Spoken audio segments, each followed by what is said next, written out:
everyone who is here. Hi, everyone. I'm Alana Pearson. I'm our communications director at Represent Women.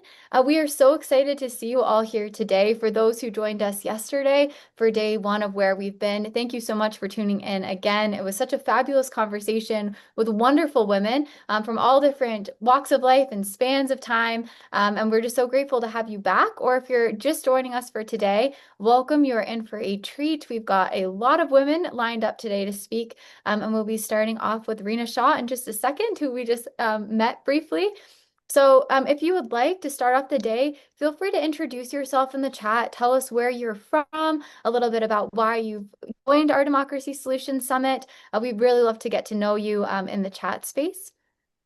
And if you have any questions throughout the entire program, please again, leave them in the chat. We'll also be sharing lots of resources that correspond with the panels that you'll be listening to today. So we've got a great team of people ready to answer those questions, share those links, and more will come after the webinar, where we will be sharing this recording as well as the other days and all of the resources that are shared in the chat in one space, so you don't have to track them down.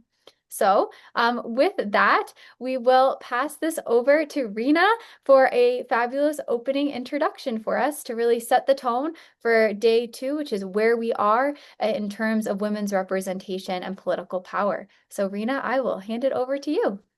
Thank you so much. It was nice to hear from you just now, and I'm a big fan of the Represent Women team. You'll find that out as I talk here about my history with the group. But I just wanted to start by saying good afternoon to all of you, and thank you for being here. I appreciate that warm introduction, and I really thank Represent Women for having me here as your day two opening remark speaker here.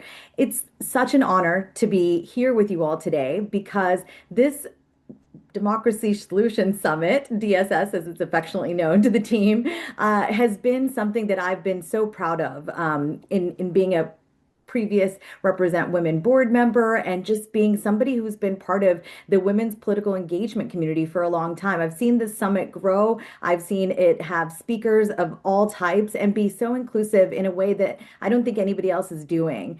Like I just mentioned, I've been part of this community for many years, I think almost close to a decade, if I'm not mistaken. I've again served on the board of Represent Women. I've watched it grow into one of the sharpest voices that's pushing for real structural change.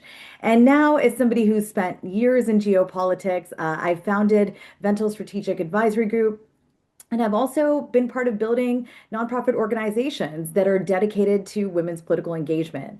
And because of that background, I can tell you the work that all of you here are doing matters more than ever. Whether you're doing it professionally or as a activist that is full-time or part-time, it doesn't matter. Your work is important. So let's get straight to it. I think the big question of the day is, where are we in 2026 when it comes to women's representation and political power in our country? We've made real strides here. Women now hold about 28 to 29% of seats in the U.S. House of Representatives, around 124 to 129 women, that's depending on the exact count, and roughly 25 to 26% in the Senate, with something like 25 to 26 women serving. That's progress from where we were a decade ago. And when those numbers hovered in the low 20s or even the teens, that was a time that we could say, gosh, things are really bad. But they're not as bad as we've been told they are. They're not great, though. So look, at the state level, I'm concerned about that too, and I know many of you are. Women make up about 1/3 of state legislators. That's about 32 to 33%, with over 2,400 women serving nationwide. And here's a bright spot, because you'll see I like to talk about those. We hit a record high with 14 women governors serving simultaneously. That's matching the brief peak from early 2025 and sustaining it for the first time. 3 states, Colorado, Nevada, and New Mexico, even have majority women legislatures. That's not just incremental, that's momentum. So I want you to be encouraged by that. But we also have to be honest with ourselves here, because sugarcoating doesn't serve us. Women are still only about half of the population, yet we're nowhere near half the power. And that's something that's bothered me for quite some time. That's why I'm here with you today. And as somebody who spent their first formative years in government in Congress, I'll tell you, there in Congress, we're stuck around 28% overall. State legislatures average just over 32%. Okay, that's enough numbers there. But while we've seen gains in some places, 2024 to 2025 elections showed us that progress is stalled. There's been no net increase in congressional women from some cycles and even slight drops in spots. So again, progress is slow, it's uneven, and frankly, reversible without deliberate action. So let's talk about the barriers that are persistent and familiar. But I'll tell you this, they're not inevitable. First, structural ones, and you'll hear about those from Represent Women a lot if you look at our materials. America's winner-take-all elections and single-member districts make it harder for newcomers, especially women, to break into politics. Incumbents, who are mostly men, have massive advantages in fundraising and name recognition. Political parties still recruit and support men more aggressively. And then there are the cultural barriers there. Stereotypes that women need to be tough and likable in ways that men never face.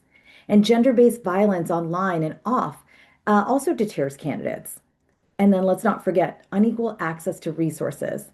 Women often rely on small donors and face higher scrutiny in public life.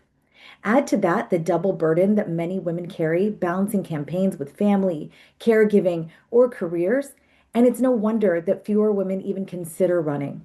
And for women of color, LGBTQ plus women, or those from underrepresented backgrounds, those barriers compound exponentially. But here's where I get optimistic. Because I've seen enough cycles, enough campaigns, and enough shifts in geopolitics and policy to know that barriers can become breakthroughs when we get intentional. Opportunities are everywhere if we seize them. One of those is electoral reforms. Ranked choice voting, multi-member districts, and fairer redistricting are not just abstract ideas, they are proven tools.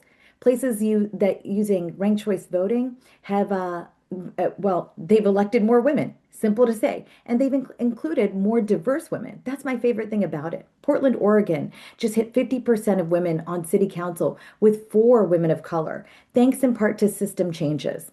And we need to push these reforms statewide and federally because rules shape who run and who wins. Number 2, there's pipeline building as well. And if you're here, you know that because you care about the pipeline. Organizations like Represent Women and the nonprofit work that I've been doing show that when we recruit, train, and support women early, especially at the local level, the numbers climb. We've got to normalize women as leaders, fund them equally, and create networks that amplify their voices. Thirdly, the cultural shift. This is my favorite because it's easy. We've got to keep telling the stories of what women bring to the table. More collaborative lawmaking, focus on issues like healthcare, education, and family that impact everyone. And yes, more federal dollars back to districts. Voters trust women on key issues. Let's lean into that. And finally, retention. We lose too many women incumbents to burnout or to tough re-elections. Supporting them through better childcare policies and campaigns, through mental health resources, through helping them get security against threats. That matters as much as recruiting new ones. In 2026 and beyond, our representative democracy is not just about numbers. It's about whether half the population sees itself reflected in the decisions that shape our lives. We've come far, but parity is not a gift. It's a fight that we win together.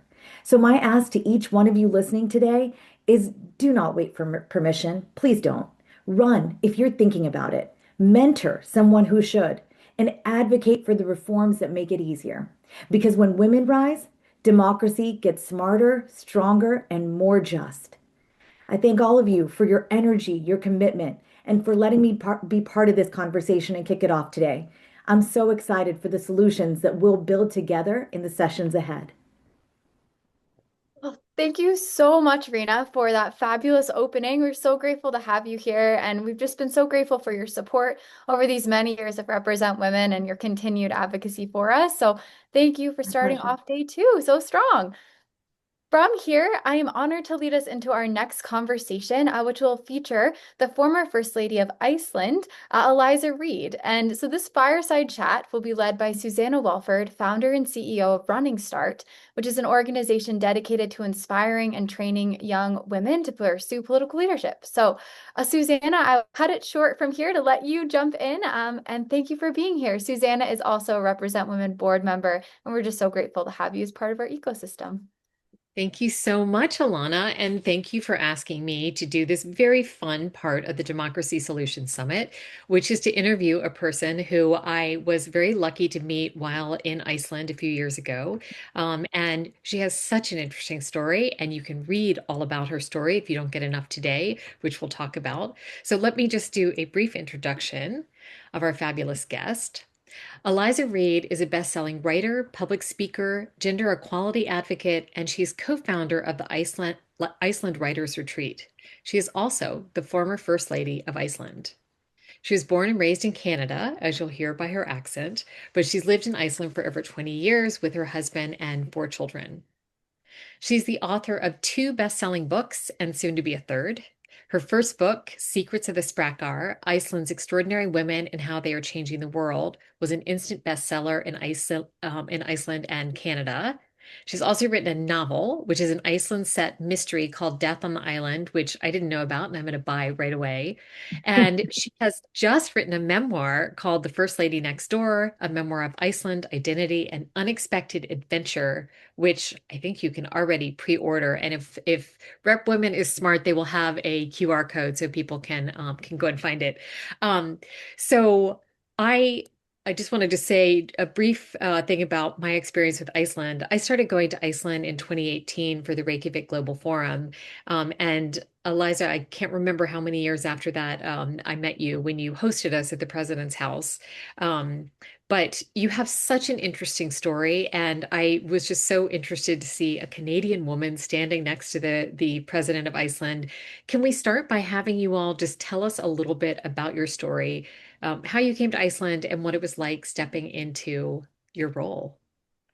Of course, and I know we don't have very much time. I just want to thank Represent Women for inviting me to join you today, and I'll give you the very, very tiny, pithy version because, as you say, it wasn't something that was on my bingo card, as you expect when I was growing up in Canada. But the short is that I met my husband, this Icelandic man, at Oxford University in graduate school in the UK.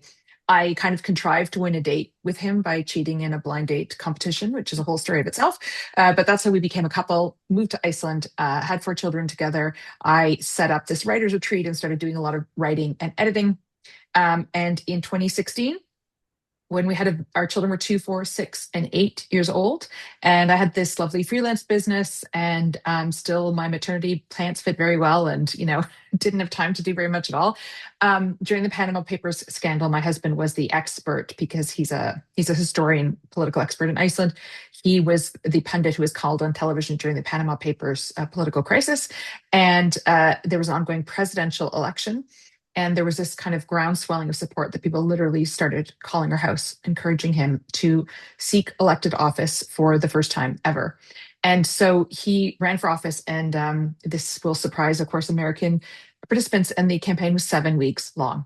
So within a couple of months, we literally went from, me wearing my old maternity pants around the house to being espoused to head of state and serving as the first lady. And that led to a series of adventures, which I've talked about in my book. But the main point of that really is to, I guess, highlight the fact that in life, we never know the changes that are going to come. And there's a lot of stories out there about negative changes and bad things that have happened. But positive change can also be intimidating. And really trying to maximize and make the most of positive opportunities can be intimidating. And I hope that my story can encourage people to lean into that kind of uncomfortable feeling of change, because that's how you know that you're on the right track. And again, having served in a role with no rule book, no manual, no guidelines, and no kind of official power, but a big invisible mic and platform that allowed people maybe to listen to me a little bit more. And that's the message that I try to share now, is to talk about how important it is to lift up each other's voices and to remember that we are all role models. I think that that is exactly what we need right now. We need positivity. We need to understand that solutions are possible. Mhm. So I have two questions for you. One is just, can you paint the picture first about what is political life like in Iceland? I'm on Instagram a little bit too much, and I keep getting this Instagram ad that says in Iceland, and then it goes through all of Yeah. the women who are first, and it's just like, and Mhm. I always get a little teary when I see Mhm. that. So could you just paint a picture of where Iceland is right now? And then, gosh, we don't have an hour, but a Yeah. little bit about What do you think some of the things that got Iceland to where they are? Yeah. What? So Iceland is the country that, according to the World Economic Forum, is closest in the world to closing the gender gap. And we've been in the number one position for 16 years, which of course does not mean we have closed the gender gap. It just means that we are closer to other countries. One of the highest areas that we have in that is political representation. 46% of our parliament are women. Now, that's a system of proportional representation, which absolutely facilitates that. Our president, our prime minister, our foreign minister, the majority of cabinet are women. The heads of all the universities are women. The mayor of Reykjavik is a woman, and the heads of all the political parties in national government and in the Reykjavik City Council, or capital city, are all women. This, is a particularly high number, I suppose, at the moment. But part of that reason is this idea that working towards greater equality, as we know, is not going to happen by itself or not happening fast enough, and is something that will benefit people of all genders. We also are facing a backlash in Iceland. We also need to be persistent in terms of encouraging greater equality, because we are still not there. But you see the difference immediately when you see more diverse representation. Now, I'm speaking really fast because we have very little time, but I'm talking about this near equality in terms of gender representation. As an immigrant to Iceland as well, I know that there are other forms of representation and diversity that we are not seeing represented as well in Parliament, and that's kind of a next step for us to be looking at as well. I think, as I said, I often like to say, or when I wrote my first book, Secrets of Spracher, I said that in Iceland, we kind of, broadly speaking, past the point of debating whether or not working towards greater equality is important, but how we are going to get there. I think 4 years later, we see more of a backlash. We see more of people, even in Parliament within Iceland, talking about how it's not as important as other issues, or that it's essentially there, so we don't need to worry about it. But you're right, I am optimistic as well. I think it's incredibly important to encourage people to stand up, to use their voices and their platforms. But again, if there's anything that my personal story can illustrate, it is that, of course, while I'm going to be the first person to suggest that more women run for office and do this, we shouldn't say, well, I ran and it didn't work, or I don't, for whatever reason, can't run, therefore I've done enough. I'm just going to vote and I'll let everybody else take care of it. Because that's how things don't happen, is this sort of abrogation of responsibility. And we need to use that enthusiasm to continue to encourage each other's and to lift each other's voices up, and not to pass the buck down to other groups. We all have different areas of responsibility. But as I said, if there's anything that I know, it's that you just have to use these moments that you're given, even if it's uncomfortable.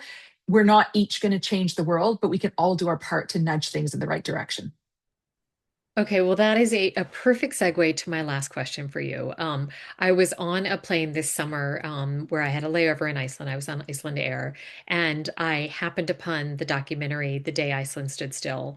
And I was so incredibly moved by it. I think also because of the political moment that the US is in, because it's a story of regular women changing the world.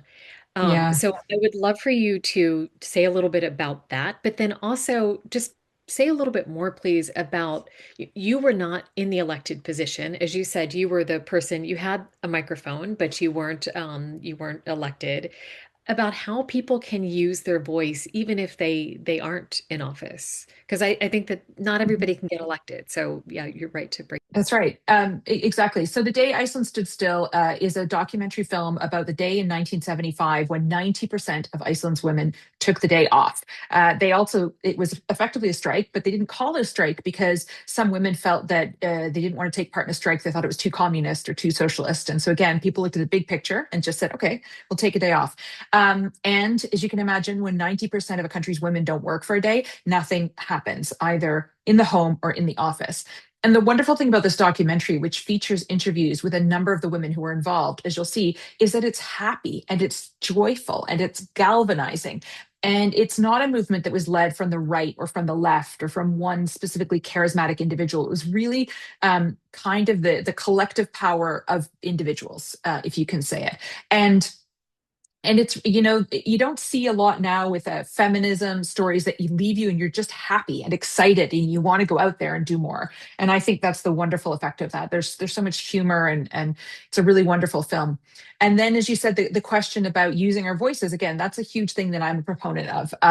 I thought, especially in the context of being a female spouse of a male head of state, we need to hear women's voices more, not less. And we certainly don't need to be perpetuating stereotypes about spouses who are expected to be in the spotlight to an extent, expected to be supporting their husbands without actually using their own voices. And so my goal was really to confound expectations and to use my voice, which in Iceland as well, and in Icelandic is a voice with an accent that makes mistakes. And I thought that was also important here within this country. And so I didn't wake up the day after this happened, after a 7-week campaign when I was sleep deprived anyway, and say, this is how I'm going to do it and it'll be no problem. It was intimidating. I made a lot of mistakes. I still make mistakes, but I think we just have to use those chances that we have, and it will also inspire other people. So I feel like you don't need to change the world tomorrow. You just need to do your part today,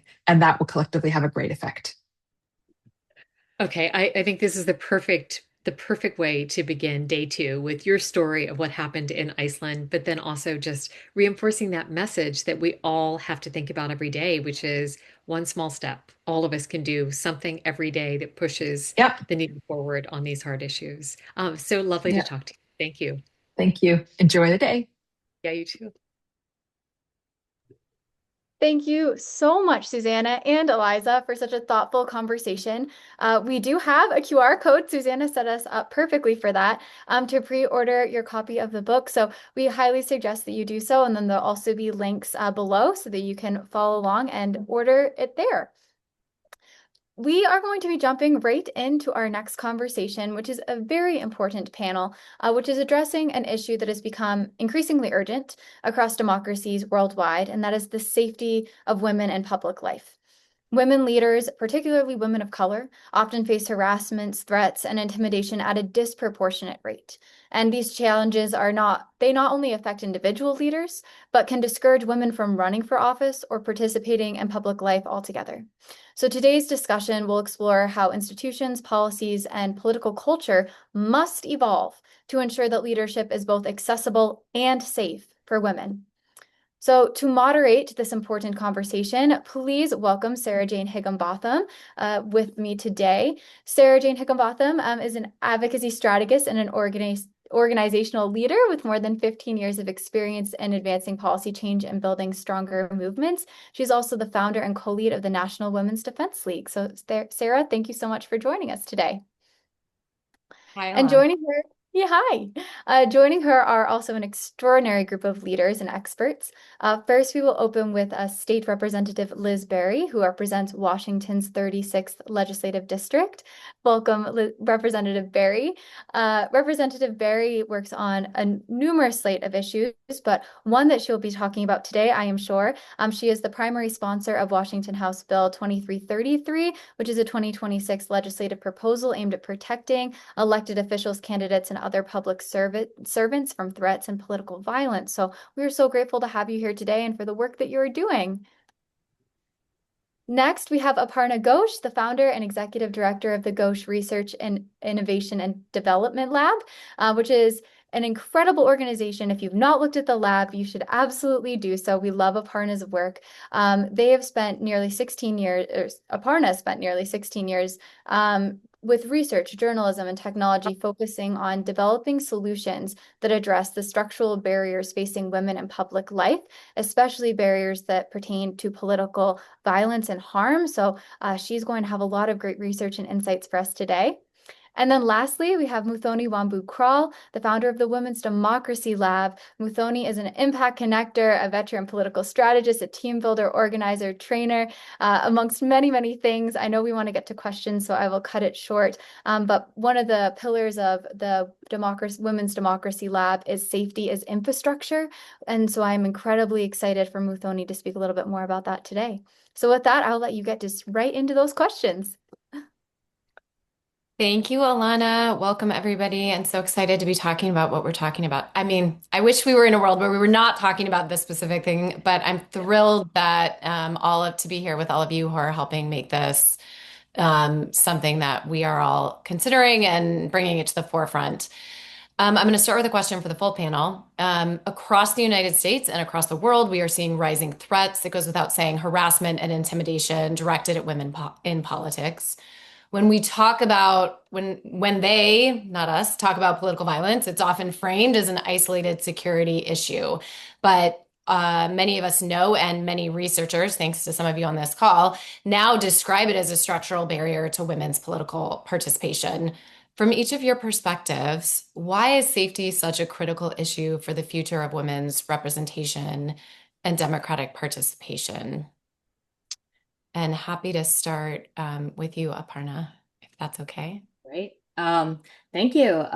Framing political violence as a structural barrier is the right path forward, and it's certainly one that is already impacting women's abilities to participate meaningfully in politics. Our research revealed a sort of a twofold domino effect that arises when women feel unsafe in office, right? The first effect is that women who are already elected in office, they are deciding to reevaluate their positions, right? 32% of our survey respondents, women legislators, said that they were going to reconsider running for office.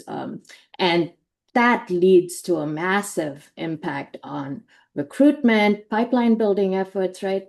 And this sort of leads to a second impact, which I call jokingly, but it sucks that it is this way, the dark reality effect, which is unfortunate when women leave public office. They're unable to recruit other women to step up for those seats in those communities, right? And when that snowballs into the default narrative, then other women or even little girls who want to run for office in the future don't want to run. So it's kind of like simple math.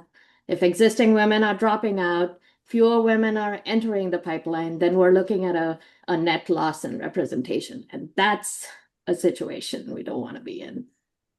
Thank you, Aparna. Muthoni, if you're willing to share your perspective. Yeah, I can share on behalf of the members of Women's Democracy Lab that what Aparna is sharing in data and in many of the conversations that she's had with elected women, that this absolutely runs true. And I think that one of the, sort of clear places where we have heard this is for those elected leaders who are in charge of recruitment, and for those organizations that are out there on the ground in the states. For those of you who are joining us here in that capacity, we know that you are struggling. And here's the thing. We are often delighted by the candidates that it takes us 7 times to get them to run for office. Like these are exactly the kinds of teachers and social workers and former members of this and that you want. Sometimes the quick self-selector is maybe like not necessarily there for the public good, but maybe for their own good. And so those folks are usually the last ones to feel as easily impacted by a dangerous public service environment than the ones who may have a public service heart, and a lot to bring to the table, but also a lot that they feel could be on the line for them personally and for the families that they may also have bring into service with them. So, what we have to do right now is be really clear as an ecosystem that this has reverberations from the very beginning. And it doesn't just start, by the way, with the folks that we are who we are already asking to run for office. It starts with many of those most likely folks to run, the ones who are our super volunteers, the people who are out there who are doing a lot of public service work and volunteerism, and who are seeing the environment around them. They are often the ones that are going to be our best candidate recruits. So like the pipeline that starts at the very, very beginning before we've even made the ask, all of these women, all the way up to those who are serving and experiencing this, are being impacted by the environment. And this is something that we are at Women's Democracy Lab that we've been working on, and we are excited to be in rooms like this to do more collaboratively. What I like to say, and I'll make this my last part of the answer to you, Sarah, is that part of how authoritarianism wins is that we are disaggregated and unorganized. The more that we are collaborative and radically organized, the more that we can powerfully push back on things like this issue, which frankly has gone and grown faster than the solutions that are being invested in right now. So thoughtful. Thank you. Representative Barry, one, thank you for your service and everything you've done on both serving, I think, as staff and in office. And so we're very excited to hear what brought you to the issue.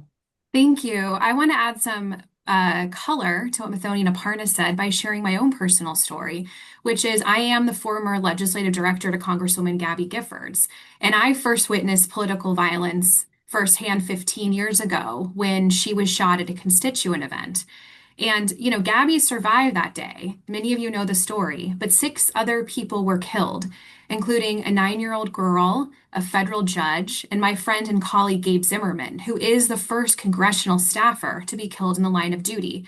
And now I sit before you as an elected official in the state of Washington at the local level who has faced my own very serious threats of political violence. And because of my passion and connection to ending gun violence in our communities, I have become a target myself because I have decided to speak up and use my voice and my lived experience to work on these issues. And I will tell you right now, when I talk to my male colleagues who also are very vocal in public on an issue like ending gun violence, they do not have the same experience with political violence like I have faced.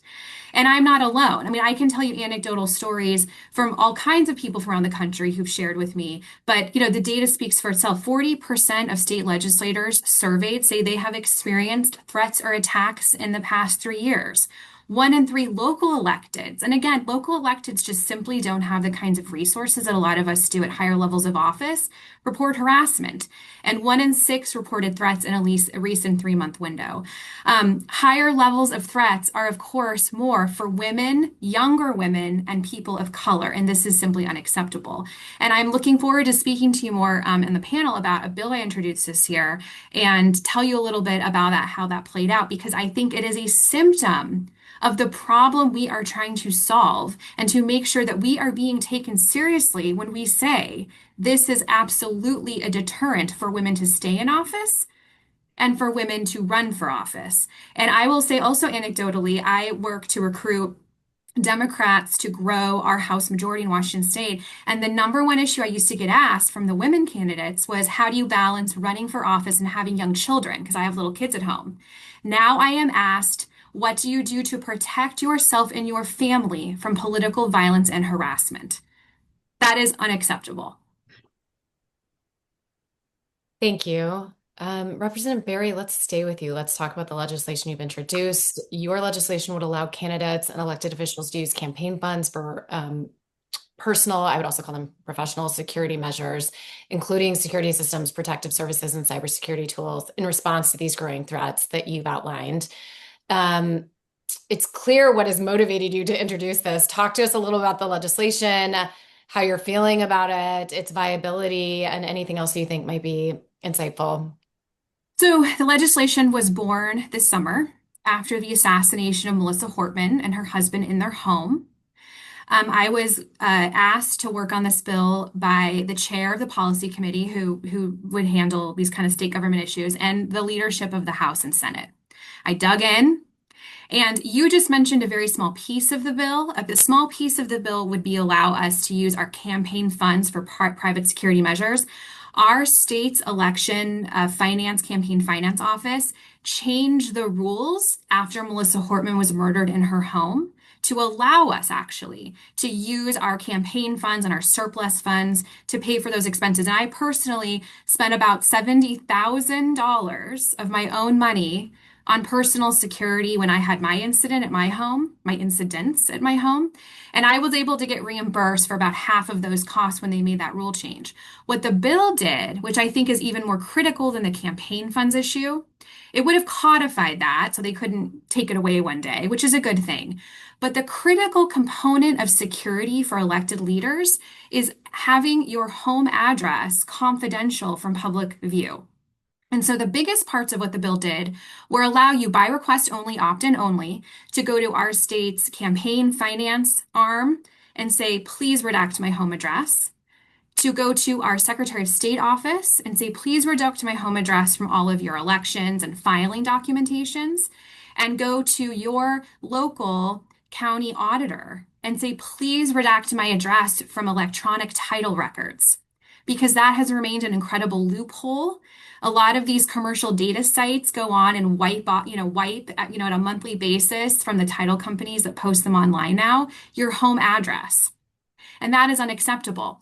And what happened with this bill, I am really sad to report today that it is dead.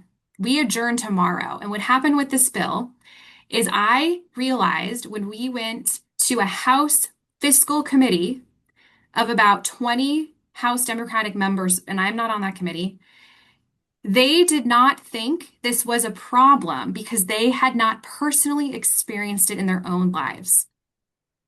And they were uncomfortable granting these protections to ourselves when other members of the public don't have them. Let me just add that members of the public are not in public positions and doing the work that we are doing. And may I also add that that panel is mostly filled of white men, older white men. So when I realized this was happening, they passed the bill out of fiscal committee incredibly skinny down. I mean, it doesn't really do anything anymore when it came out. And we had a last-ditch effort to try to save it on the House floor and really simply ran out of time. I think we had really robust conversations. We had a broader audience of our caucus full of women, women of color, younger women who spoke up and shared their story. There was not enough time to piece the bill back together when we sent it to the Senate.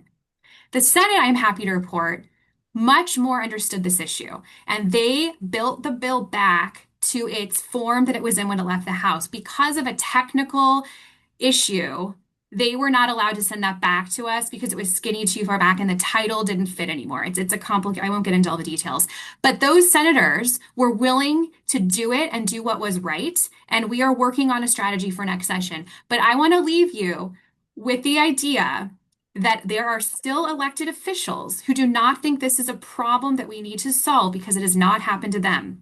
And I guarantee you, if Melissa Hortman was murdered in her home in December and not this last summer, people would remember the problem we are trying to solve. So that's my report on the bill. I'm disappointed to tell you, but the fight lives on. Thank you, Representative Berry, for all the work you've done this session and for the work that you'll continue to do. Mathoni, I was hoping you would chat a little bit more about what I think is part of what makes the Women's Democracy Lab so special and the work that you lead there, which is that you're rooted in collaboration and experimentation that's directly connected in co-designing strategies at the local and state level. And of course, as you've shared with us, safety is infrastructure, is a core value for your organization. I'm curious if you can say a little bit more about the importance of really tapping into what's happening at the state and local levels and why this is so powerful from your perspective.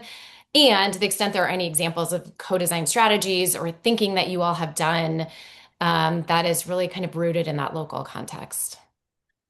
Yeah, thank you, Sarah, for that question. And to my friend Liz Berry, who was in my hospital room after I had my baby, and who I had the honor of testifying in support of that bill, along with Aparna, and thanks to Represent Women, there was a beautiful collaboration of organizations that were standing with our sister, who was coming forward with something that was, let me just say, dangerous for her, right? Let's just keep it 100% here.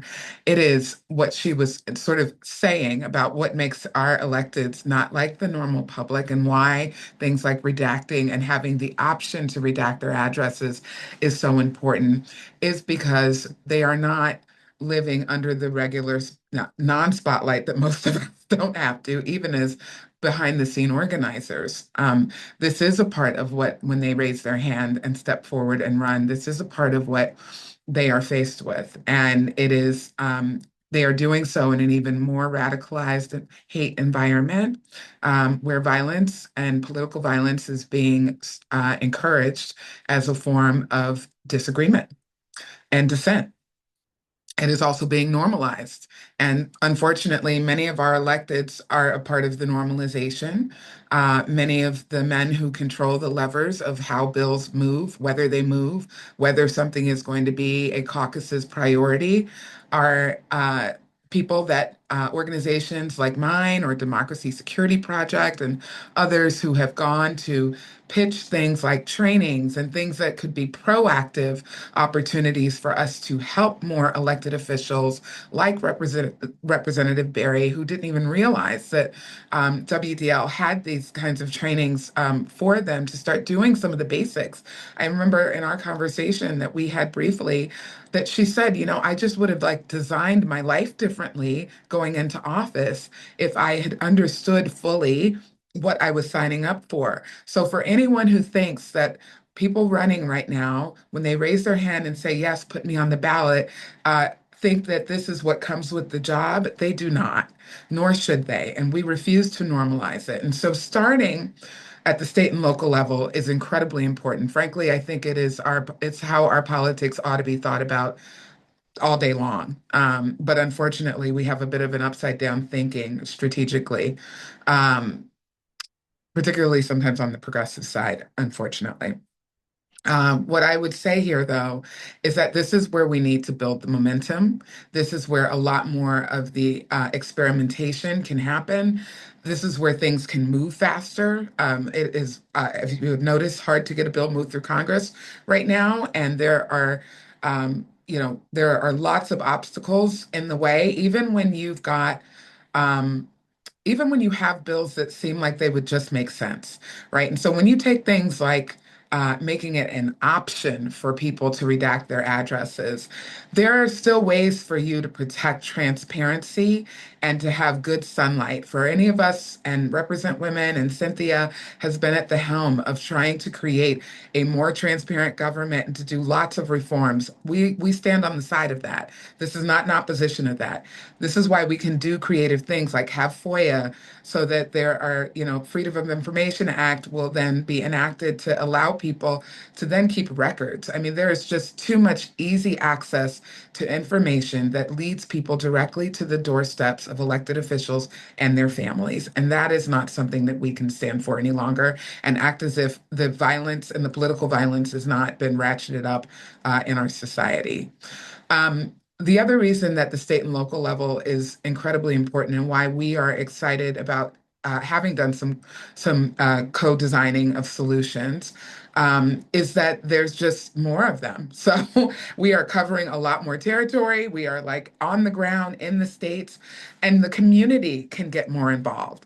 The community is more involved oftentimes in our state and local campaigns in a way that they may not always feel as tactically involved in congressional and governor's races or with their governors, et cetera. But, with their city council or their mayors, they most certainly can be. And so everything that we do at Women's Democracy Lab is co-designed with elected women. That is the only reason why it is like it actually hits, as we like to say, is because we are sitting there. We have our city council women, our state legislators, our mayors working right with us on our trainings, on our elected and unsafe film, where we are also trying to work on the culture and the narratives and the non-normalizing of political violence, but also where we are trying to take our film into rooms where a lot of their male colleagues are and take the work off of our women having to do this by themselves and creating assets that will also help do some of the work, like a quick 6-minute impact film, which is what we've got.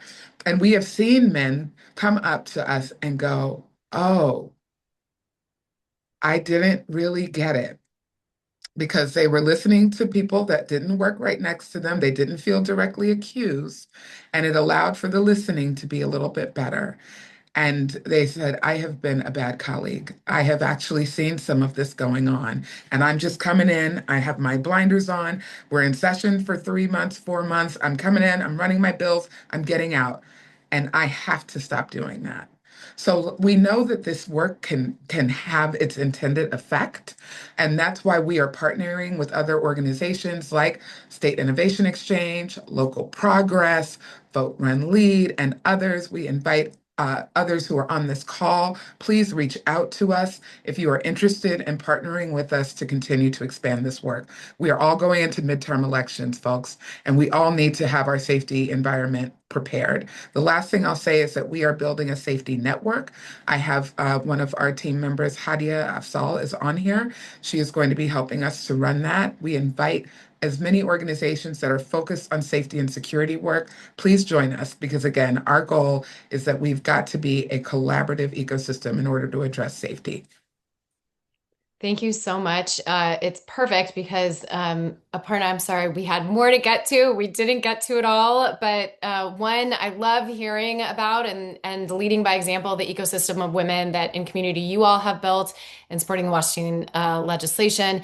And my encouragement is get in touch with all of these leaders doing this work. Get in touch with Aparna, get in touch with Rep. Baring, get in touch with Mathoni. And with that, I will pass it back to Alana before she shuts us off. But this was lovely. Thank you all so much for all the work you're doing.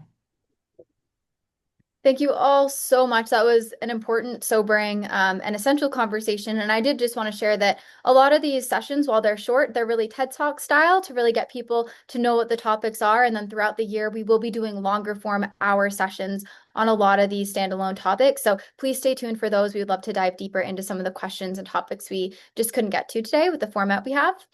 So jumping right in, I just want to let everyone know the longer bios will be posted in the chat because we're trying to catch up on some time.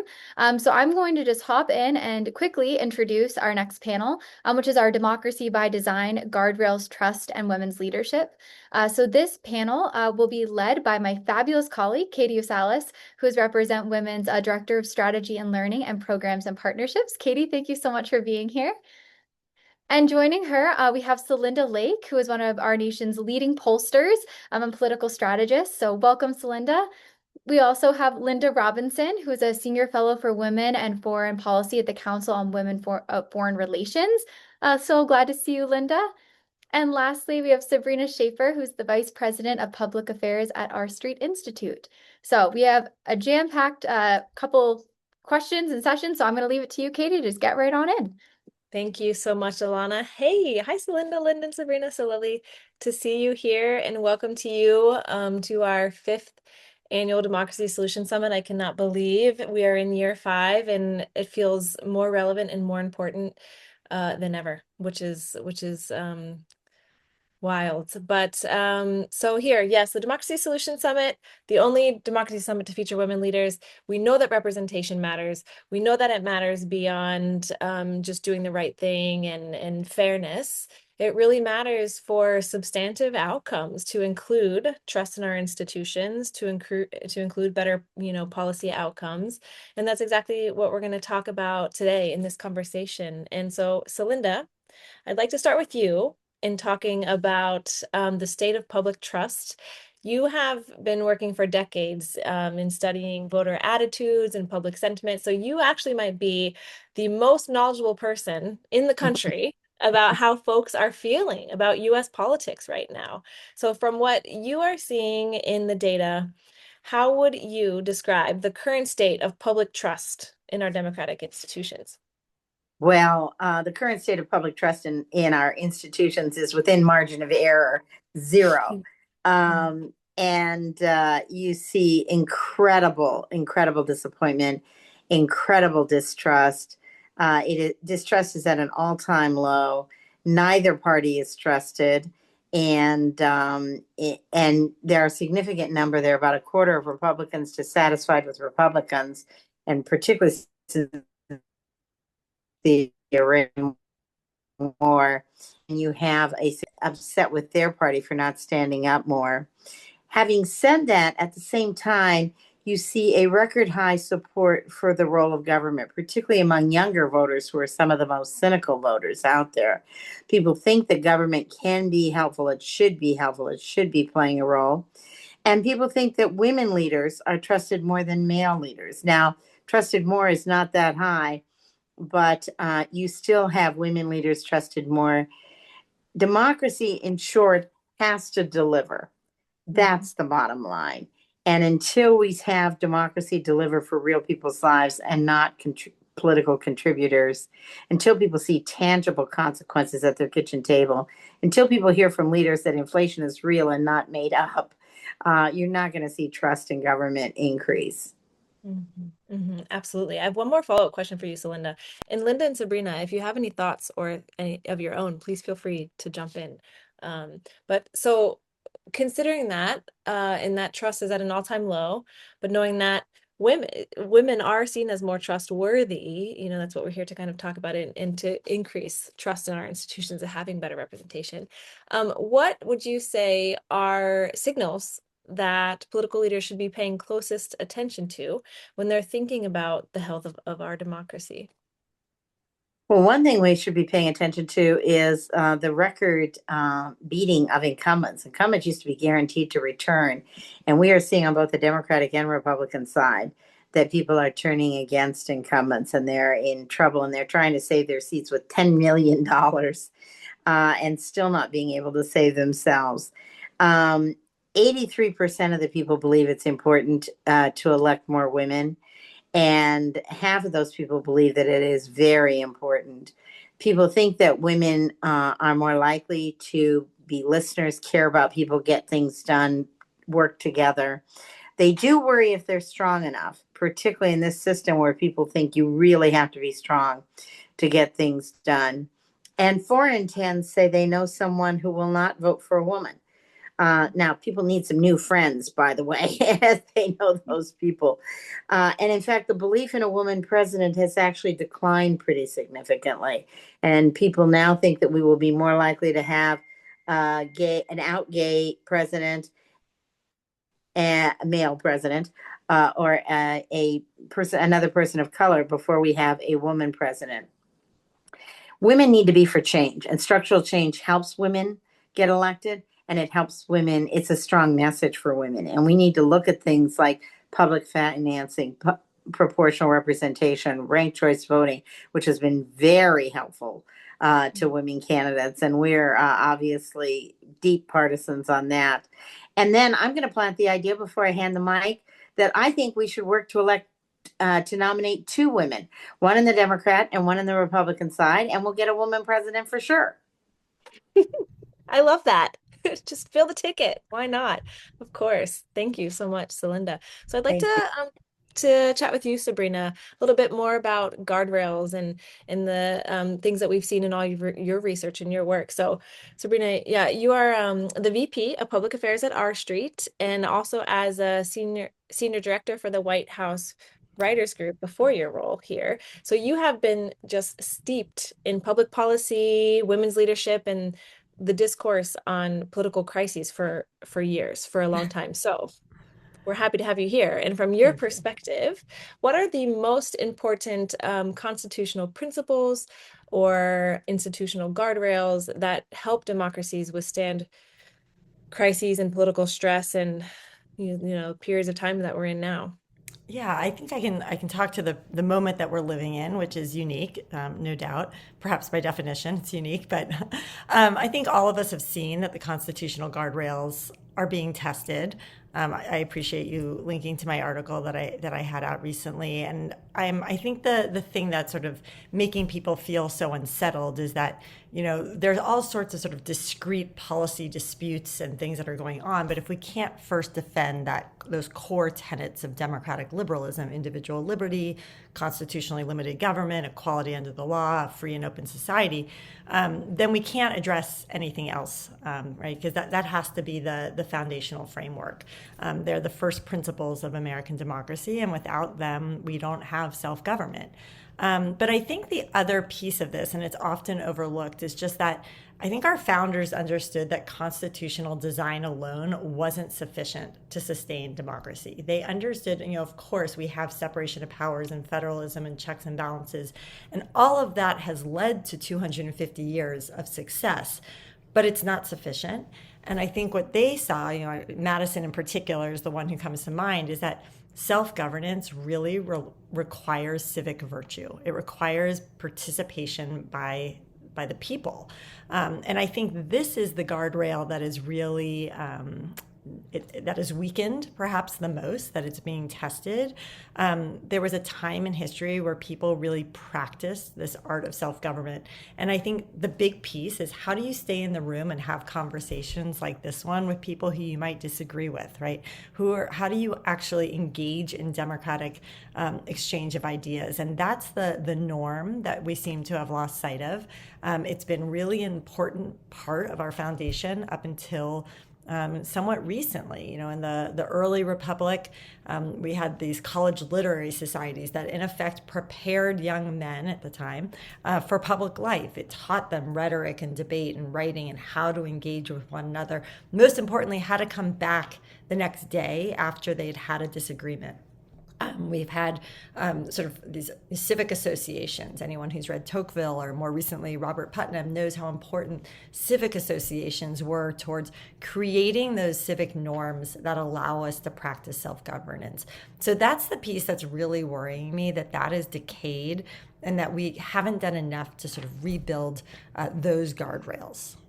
I'm really curious if Madison was here now, or these constitutional guardrails were built now in these modern times with social media and technology, and what would the guardrails look like today? Right. We could start now, Well, I think it's such a good question. And I appreciate it, because I think this technological change that we're living through right now is part of what's making people feel so uneasy. And one of the things that we've been sort of grappling with at R Street is this idea that, the world around us is changing, but these principles have to stay, like the foundation. How we work might be different. How democracy looks might change. Celinda mentioned something like proportional representation, right? We can change pieces, sort of the tactics of democracy, but the foundational guardrails have to stay there. They're the first principles, and without them, we don't have a republic.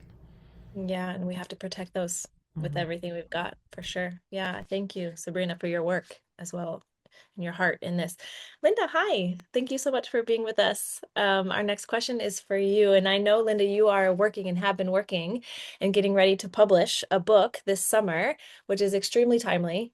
Speaking of the times changing and social media and all these things, your book will be called Women in Power, Fighting for Democracy in an Age of Authoritarianism.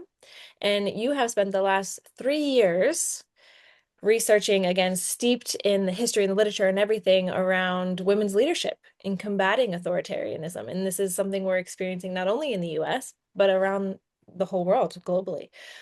So from your research, Linda, and in your expertise, what are lessons that we have learned from moments in the past when democratic institutions have been tested? And what role does women's leadership play? What have you seen? How have you seen women leading in combating authoritarianism? Thank you so much. I'm really honored to be with you today.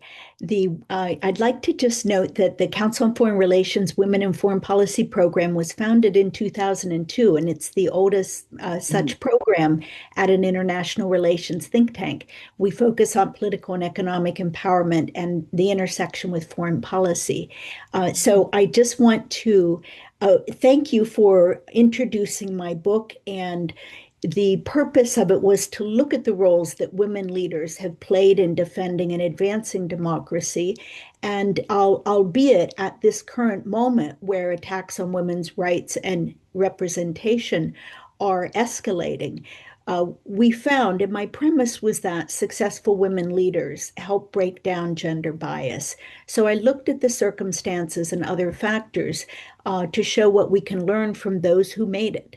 All too few, of course. And these women have often been elected at moments of crisis, disruption, or transition. And in these moments, some voters at least are more open to women as change candidates.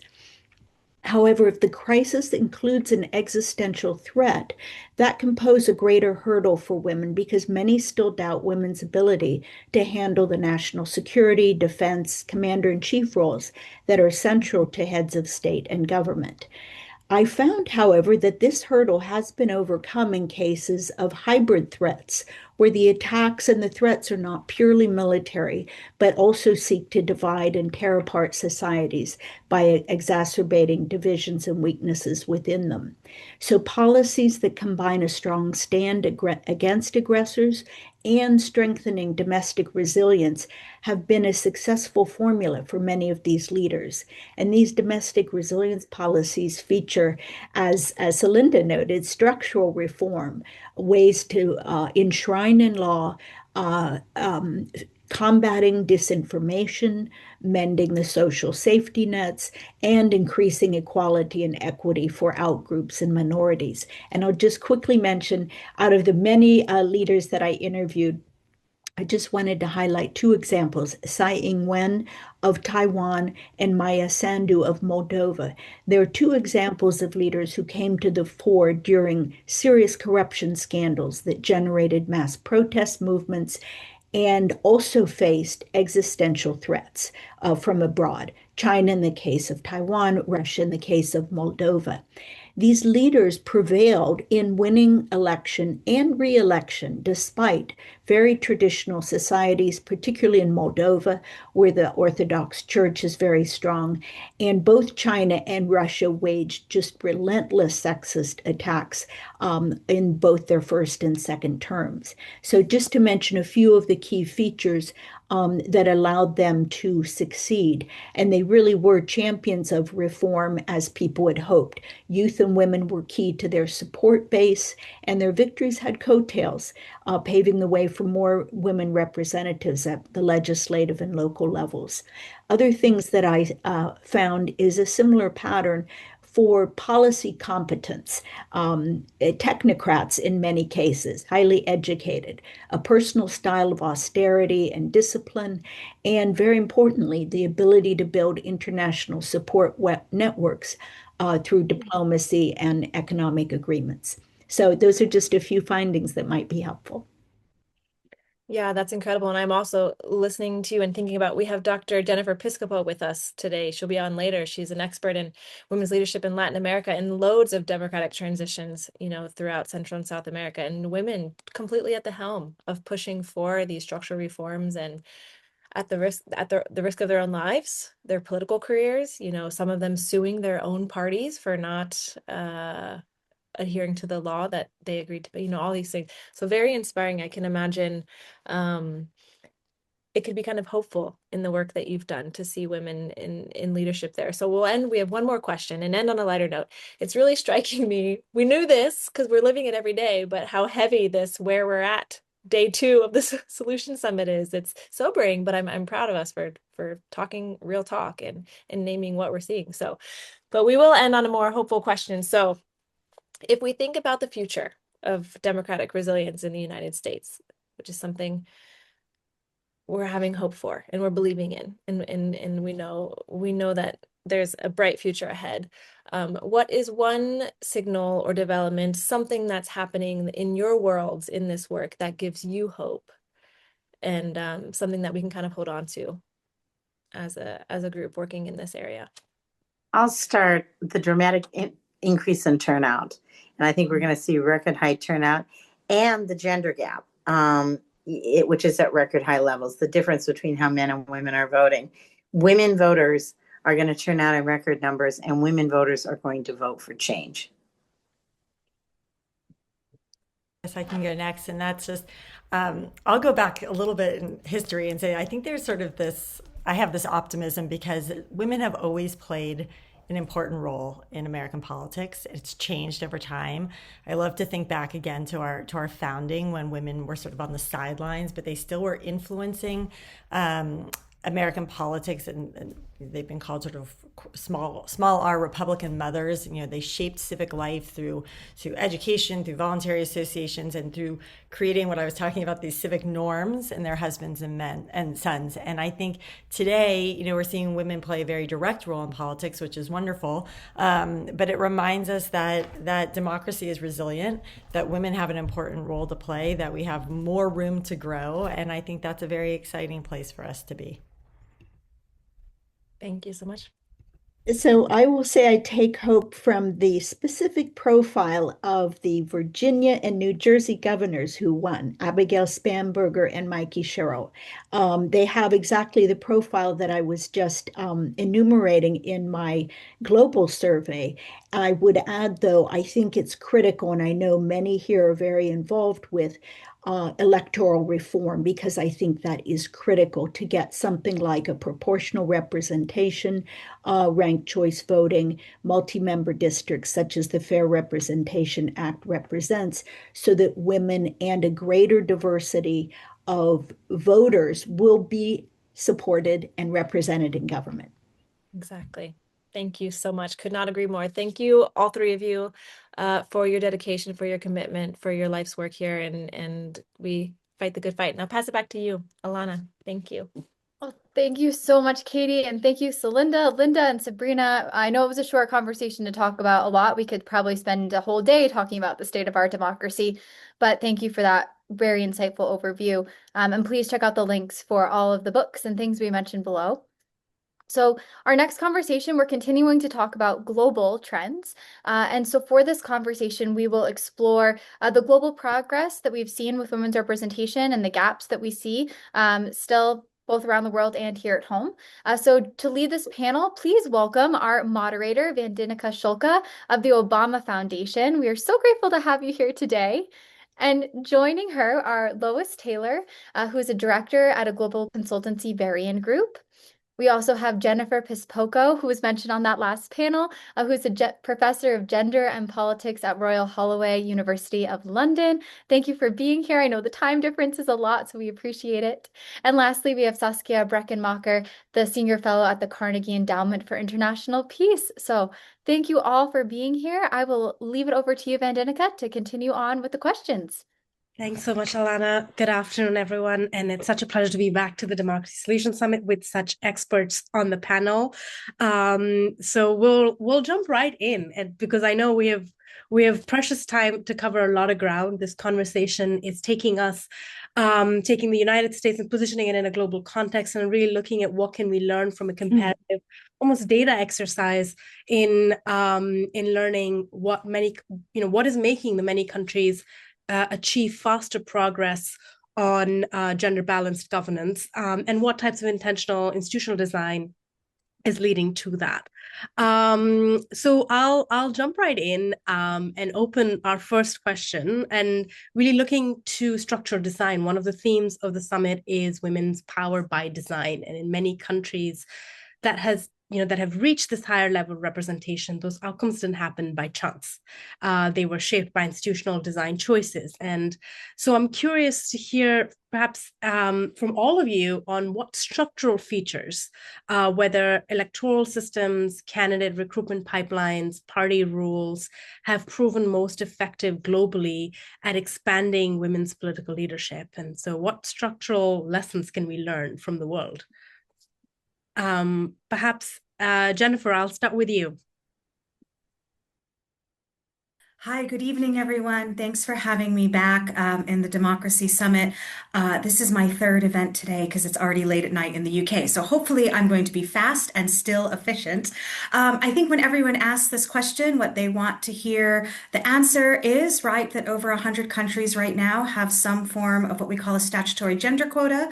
So that requires either that candidates, I told you it was late at night, either that political parties reserve a certain proportion of their candidacy policies for women. So that could be 30%, 40%, or the norm is gender parity. Or there are countries that set aside a certain number of seats in the legislature for women. We think that the candidate quota form, where political parties have to achieve these set percentages, is much more effective because those candidate quotas are usually set at very high numbers, whereas the reserved seats are usually set at much lower numbers. So this is not a wild idea, right? I said over 100 countries in the world, global North, global South democracies, long established democracies, post-conflict countries, they have this form of mechanism. And that is the number one way that countries boost the number of women that they have in parliament.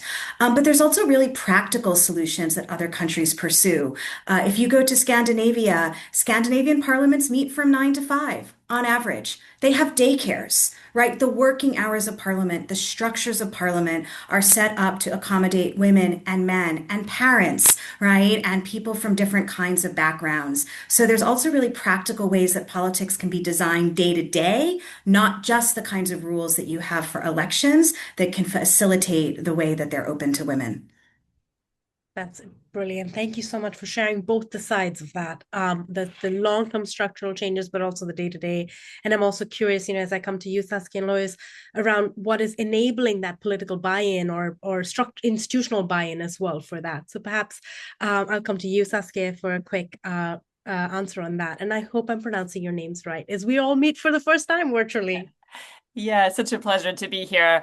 I mean, to build on what Jennifer already shared, you asked, what enabled some of these reforms, and what we see in many countries, it's a long process of women advocating for these mechanisms over time and often strengthening them over time, right? So you start with a mechanism that maybe doesn't quite work, and then you push for it to improve over time. And Jennifer and others have done wonderful work on this, looking at also how increasingly women are not just asking for sort of quota measures, but for gender parity mechanisms, and saying, actually, this is not about some sort of, special favor for women. It's about a democratic principle that we want equality and representation, and that needs to be institutionally baked into how we select candidates. And just one more point on this is that, what I think the focus on quotas or gender parity measures and mechanism reveals is that the obstacle for women is often at that initial stage. It's not at the ballot box, right? Voters around the world are voting for women candidates when they have the choice to vote for them and when they're being run by major political parties. So it's really at that earlier stage, what institutional features are encouraging women to run in the first place, and then making sure that they're actually selected by political parties, and that's where we see the greatest impact. On the structural side, I would add that there's some evidence that proportional representation systems, multi-member districts work better for women and for diverse candidates, in part also because they make it easier to implement quota measures, although we do see gender parity mechanisms in majoritarian countries as well.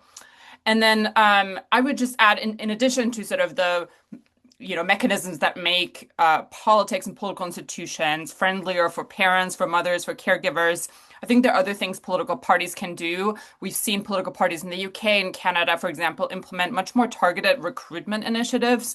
So saying, like, we actually have recognized that we can't just wait for women to sort of magically appear, right? We actually need to go out there and identify women, recruit them into our party, and then provide them with targeted support.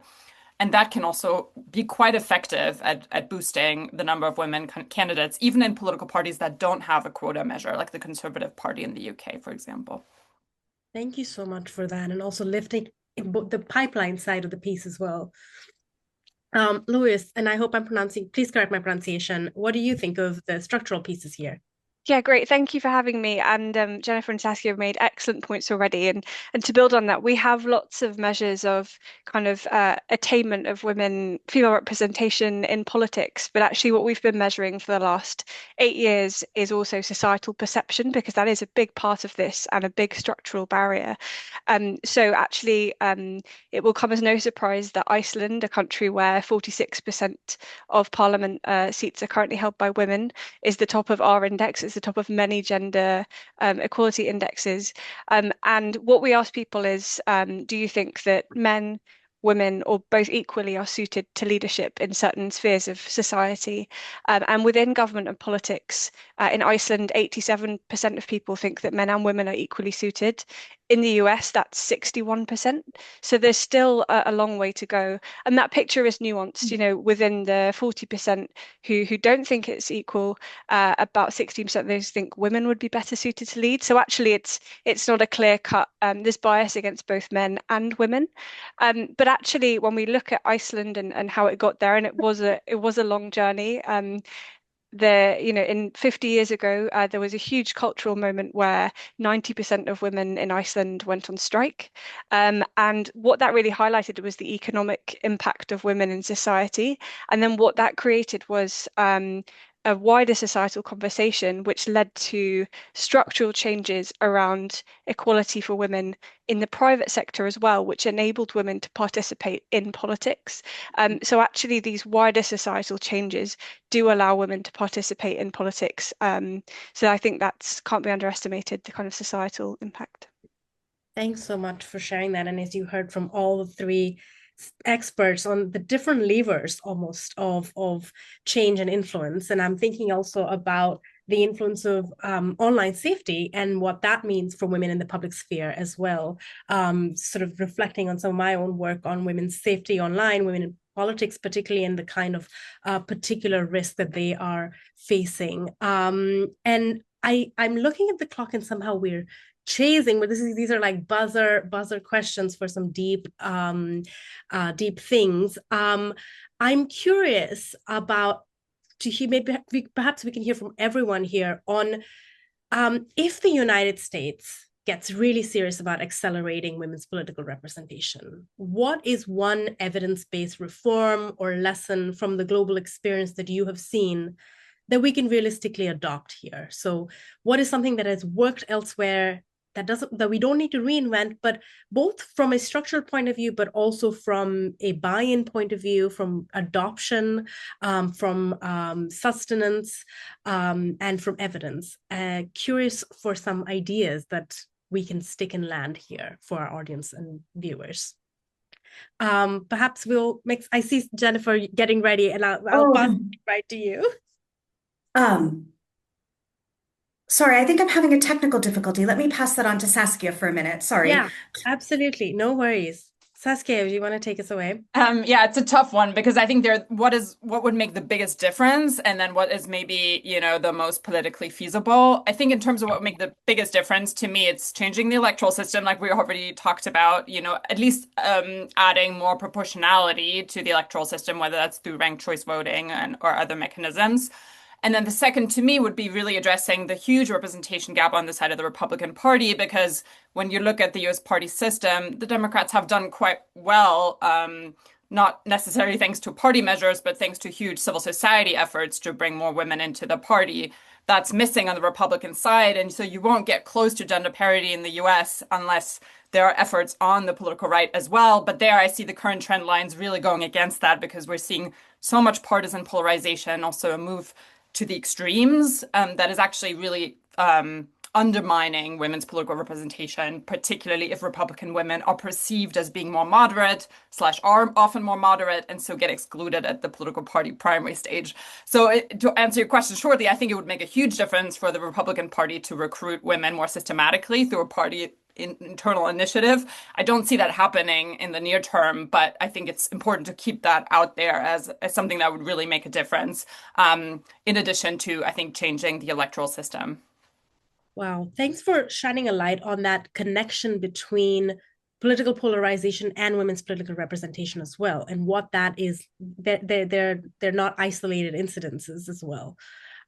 Louise, perhaps we'll jump to you and then come back to you, Jennifer. Yeah. Sure.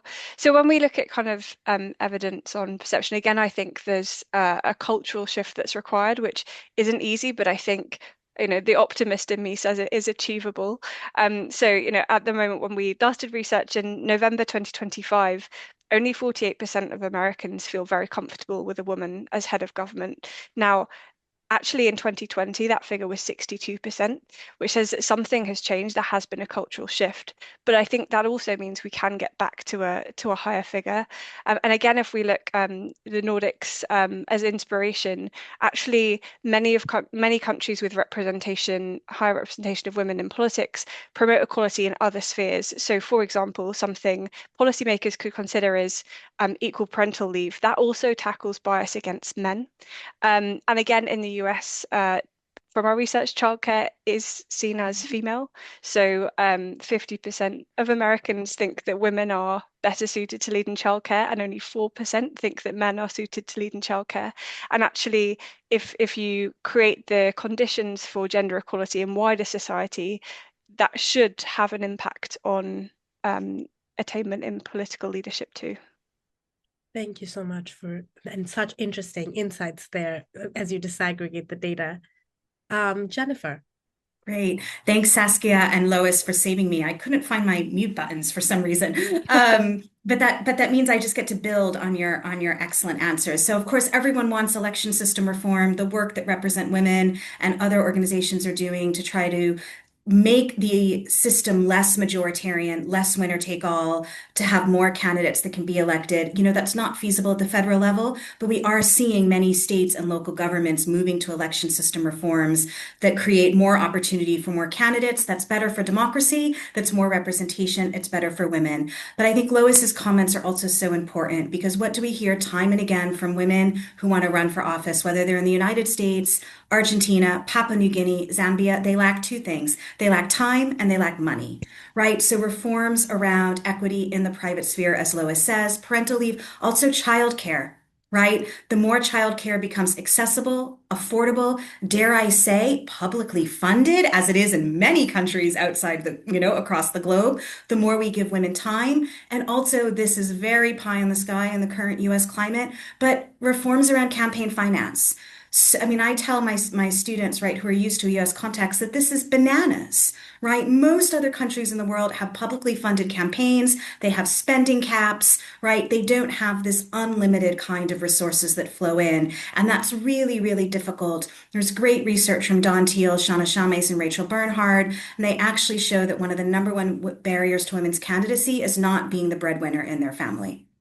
Right? Because there is still these long-standing assumptions that if women are the secondary earner, meaning they're not the primary earner in the family, that their money is to support the family. It's not for their careers, and it's the primary earner who, in a traditional heterosexual relationship, is probably going to be the man who gets to invest the excess household income in his career. So the more we shift women's access to time and money, the more we free up women for political participation and engagement. Thank you. Wow, there's in each of those few seconds, there's such richness there. And as we wrap up, I wanted to just give the floor to all of you for like a 30-second. If there's the audience and viewers were to take away one thing from our conversation on this international comparative exercise, what would it be? I just want to, before wrapping up, lift up the ways that this conversation has really, not only touched at electoral reform, campaign financing reform, structural reform, but also very practical pieces in the day-to-day experience of being in public office, as well as really driving into kind of what are the levers. And I love what you said, Jennifer, about time and money, and what is both to solve for the recruitment and retention, but also to solve for representation at large. So with that, Lois, perhaps I'll start with you for a 30-second. What's the one takeaway you want to leave us with?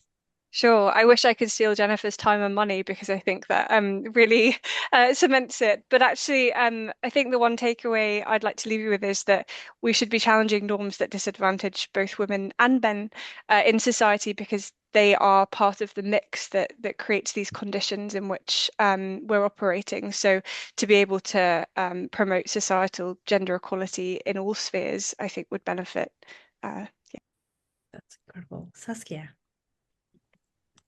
Yeah, just to build on the norms piece, I think what we see time and time again internationally is that institutions really matter, and they can also help shift norms over time, and that we don't have to start big. So to build on Jennifer's earlier point, if federal electoral reform seems impossible, we start at the municipal level or the state level. There's so many state legislatures that could have better parental leave policies for politicians, better childcare support. So there are many avenues for action, even at the local level. We can start build reform momentum that hopefully can build over time to the federal level as well. Thank you. Thanks for drawing a spotlight on that. And finally, Jennifer. Great. They were briefly mentioned, but I think I'll end on we have to also make, in addition to everything my panelists said, we have to also make political parties responsible, right? They are ultimately choosing and selecting candidates, and we have to even hold political parties on the right responsible because women's representation will change if the right gains power, because the right historically does not commit to this. But like it or not, there are women on the right. They deserve a chance to be there because it's just and it's fair, and and there are models, right? In the UK, there's no gender quotas at the national level, but Labour made a commitment in all of its recent elections that for half of its seats in which an incumbent was retiring or the seat was winnable by a 6 percentage point swing, that they would nominate women. The party made that commitment. We can also hold parties responsible. They are the engines of democracy. They are responsible for representing us, and we have to insist that no matter their ideology, that they represent us, and that includes representing women. So let's also keep the parties in mind.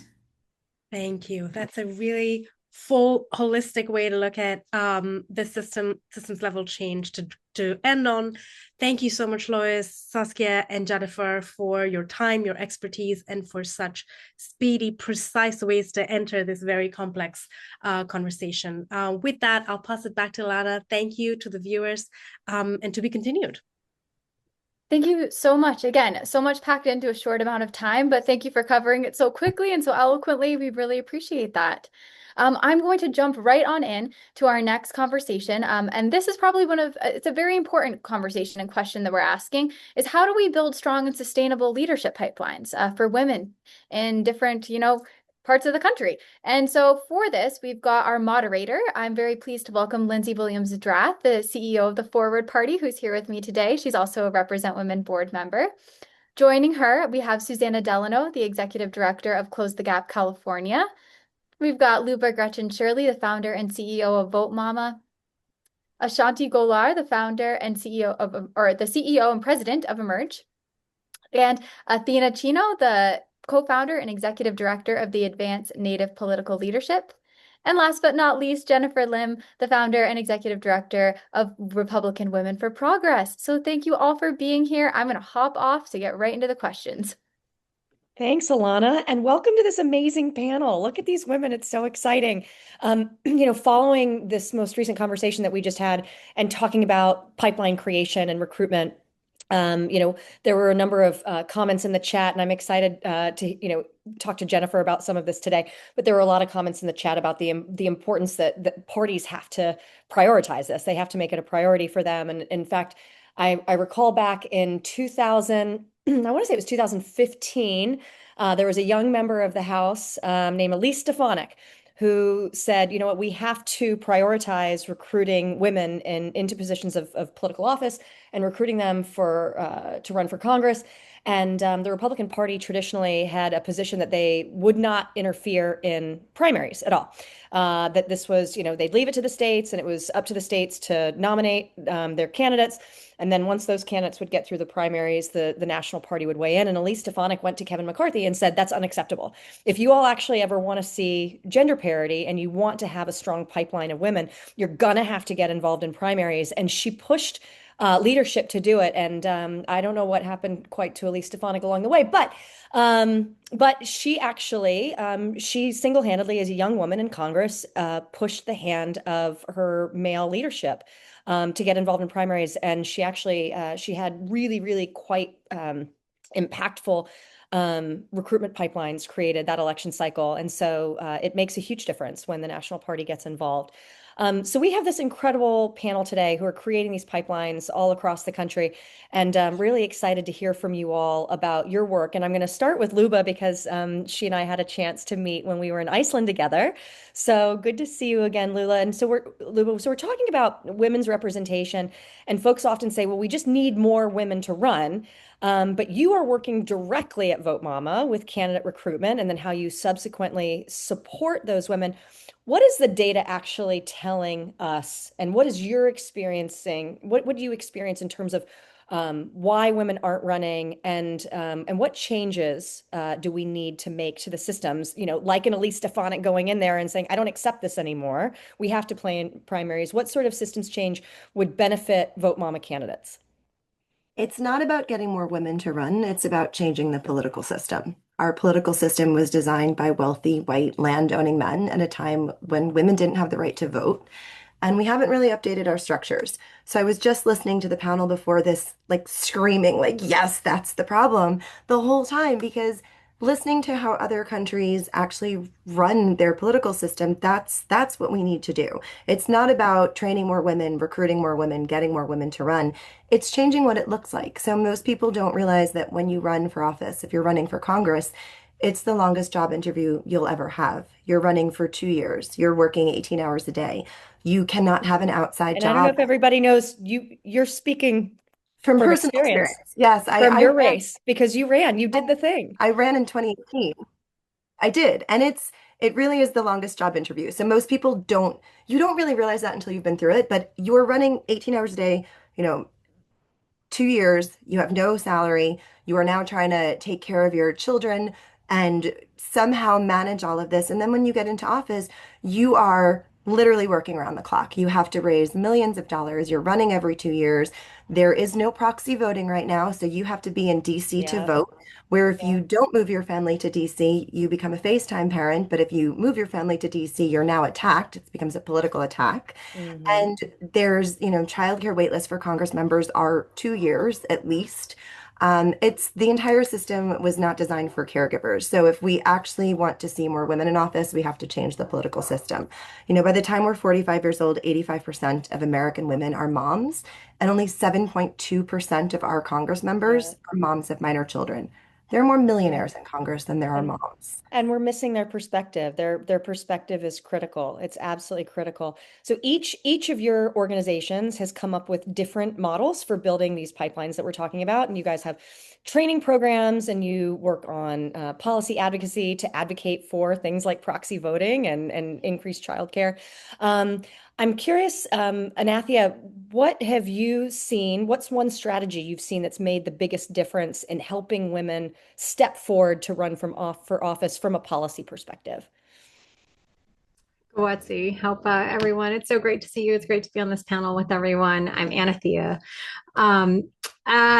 One of the things that we have seen that has made a huge difference for folks that are coming through advanced native political leadership is cohort-based programs and being able to be in community with other people who have culturally significant and similar backgrounds from either from different states or from different indigenous communities, or experiencing some of the same sort of issues that are happening in our communities, and being able to have that as a connective tissue is incredibly important. And then you layer that on top of civic education or lack of civic education that we receive either within our state dynamics or in like just civic education by state, or seeing themselves in leadership positions within their own traditional tribal networks or like community networks, and then being able to translate that into non-native offices in city councils or mayors of cities or state ledge or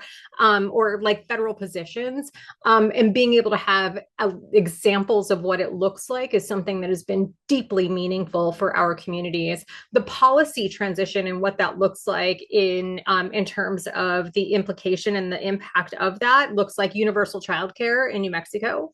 It looks like the introduction of turquoise alerts for missing and murdered Indigenous peoples in both Arizona and New Mexico. Those never would have been there had there not been Native women or women who are spearheading and like leading these issues that are so deeply important to our communities.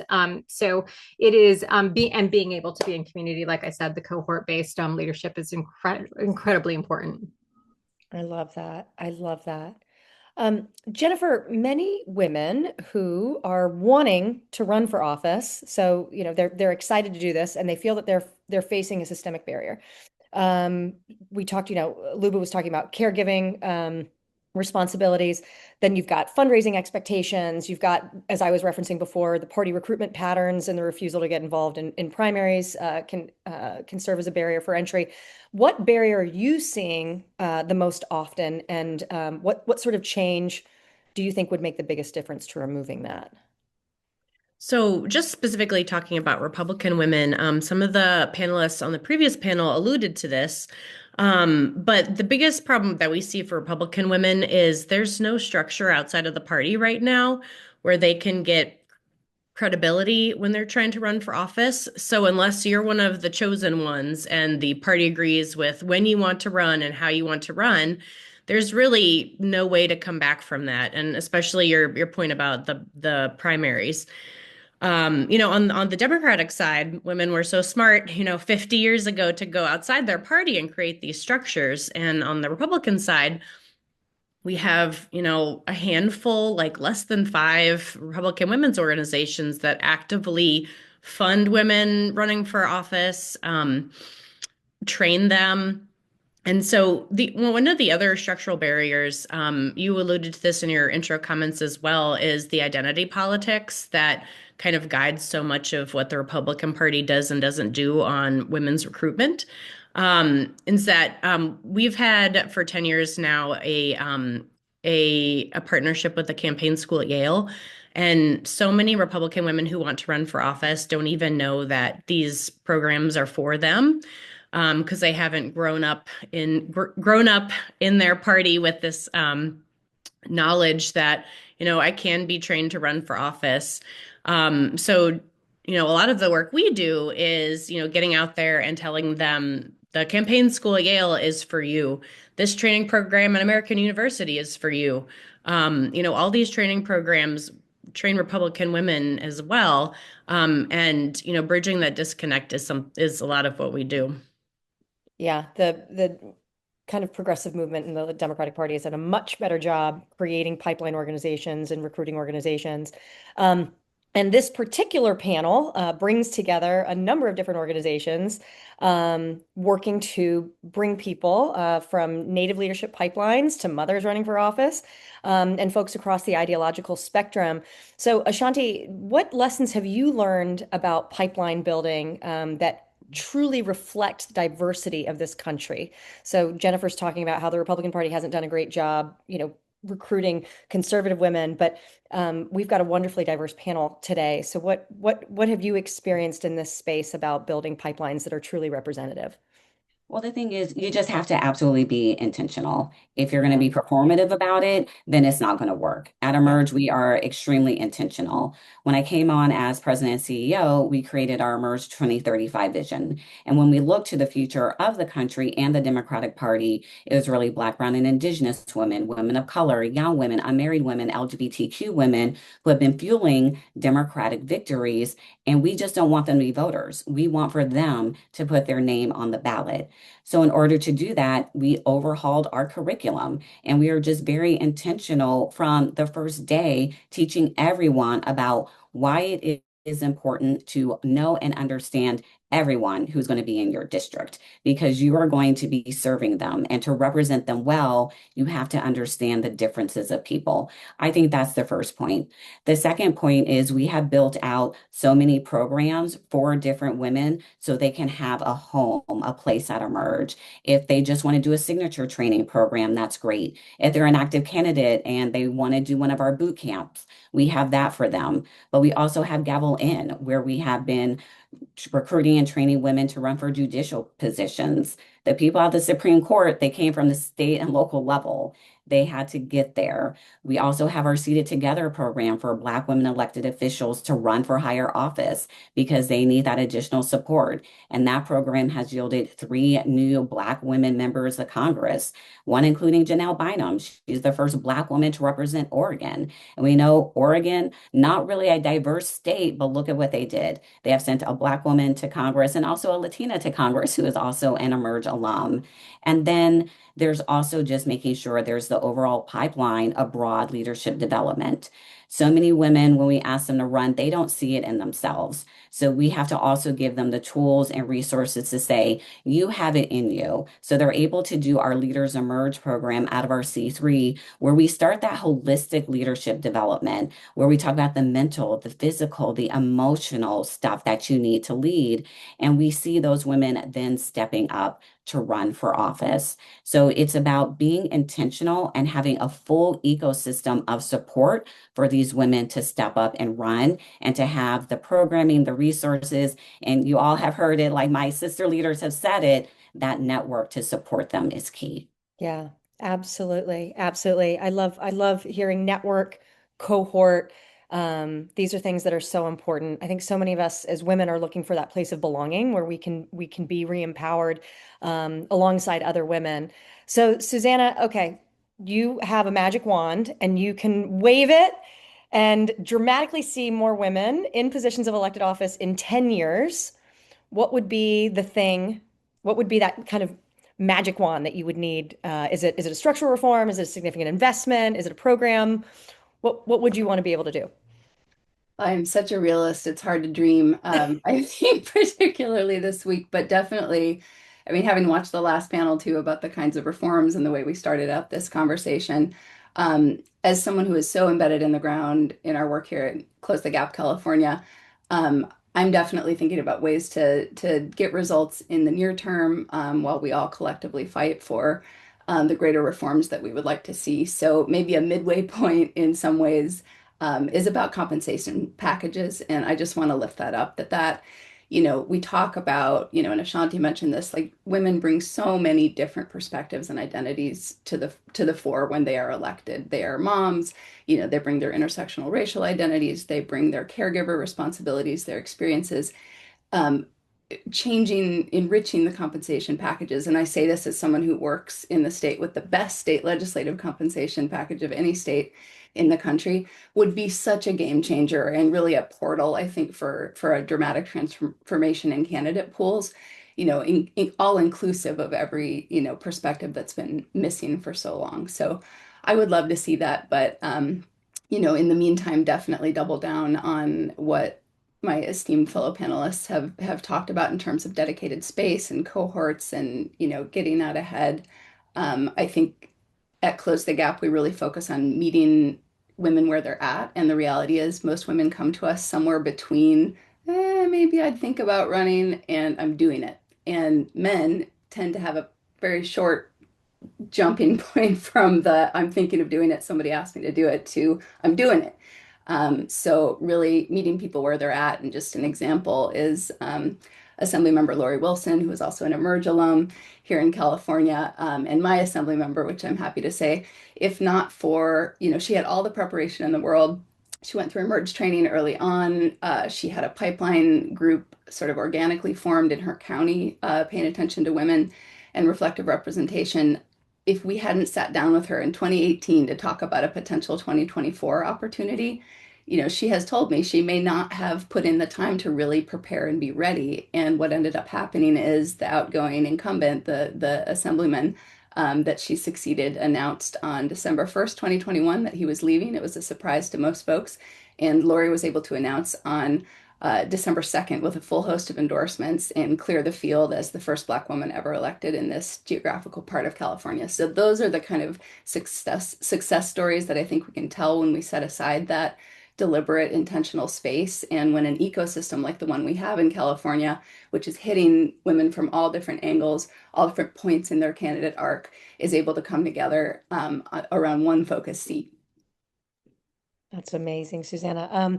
There are a couple remarks in the chat here that I want to address. I think Lisa Rice and Isabel are both asking about independent women. So I'll make a shameless plug for the Forward Party. So if there are women who want to run outside of the two-party system, Lisa, please go to forwardparty.com, find our women's committee, and sign up to run for office, and you will get a phone call from someone in your community who aspirationally we are building those sorts of cohorts that Anathea is talking about and those networks that Ashanti is talking about.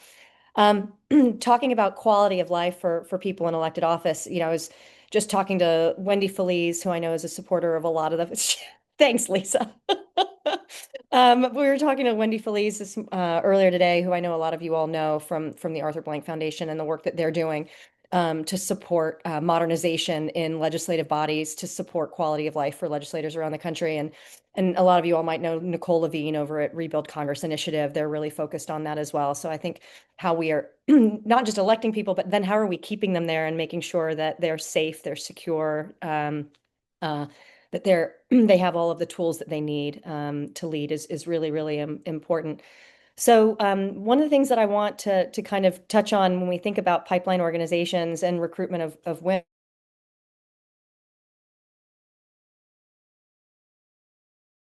imposter syndrome.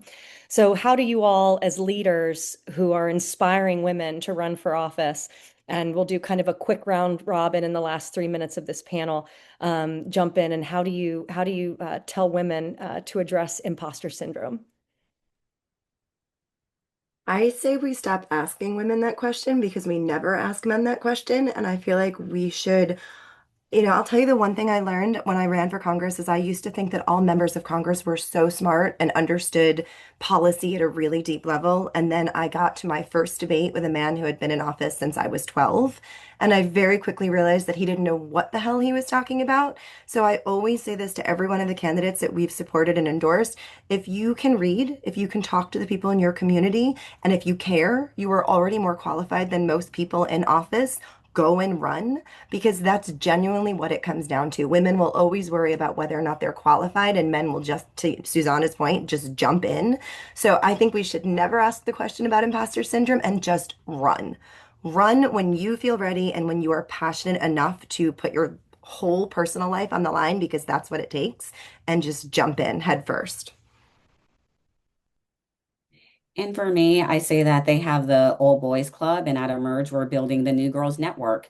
And I tell women, just think about that amazing woman elected official that you love.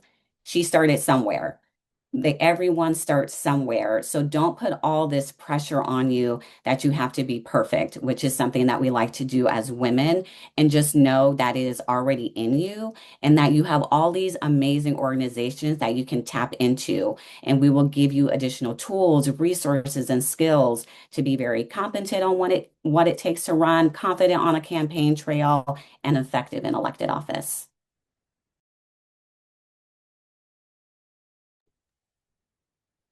Can I just jump in and say one thing really quickly, Ashandi? I always tell people that the Old Boys Network is alive and well, and we're building the Mamas Network. So I love that you say that as the New Girls Network. I love it.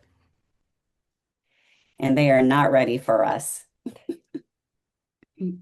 I think to Liuba's point, nothing solves for imposter syndrome like sizing up the competition. And I do think, when you look at the huge spike in Democratic women putting themselves forward for office coming out of the first term of Trump's presidency, that was kind of an example of that writ large in a lot of ways, which I know is a partisan comment, but there's motivation in unexpected places. But really, I think to the imposter syndrome issue, which we see all the time, it's the water we're swimming in.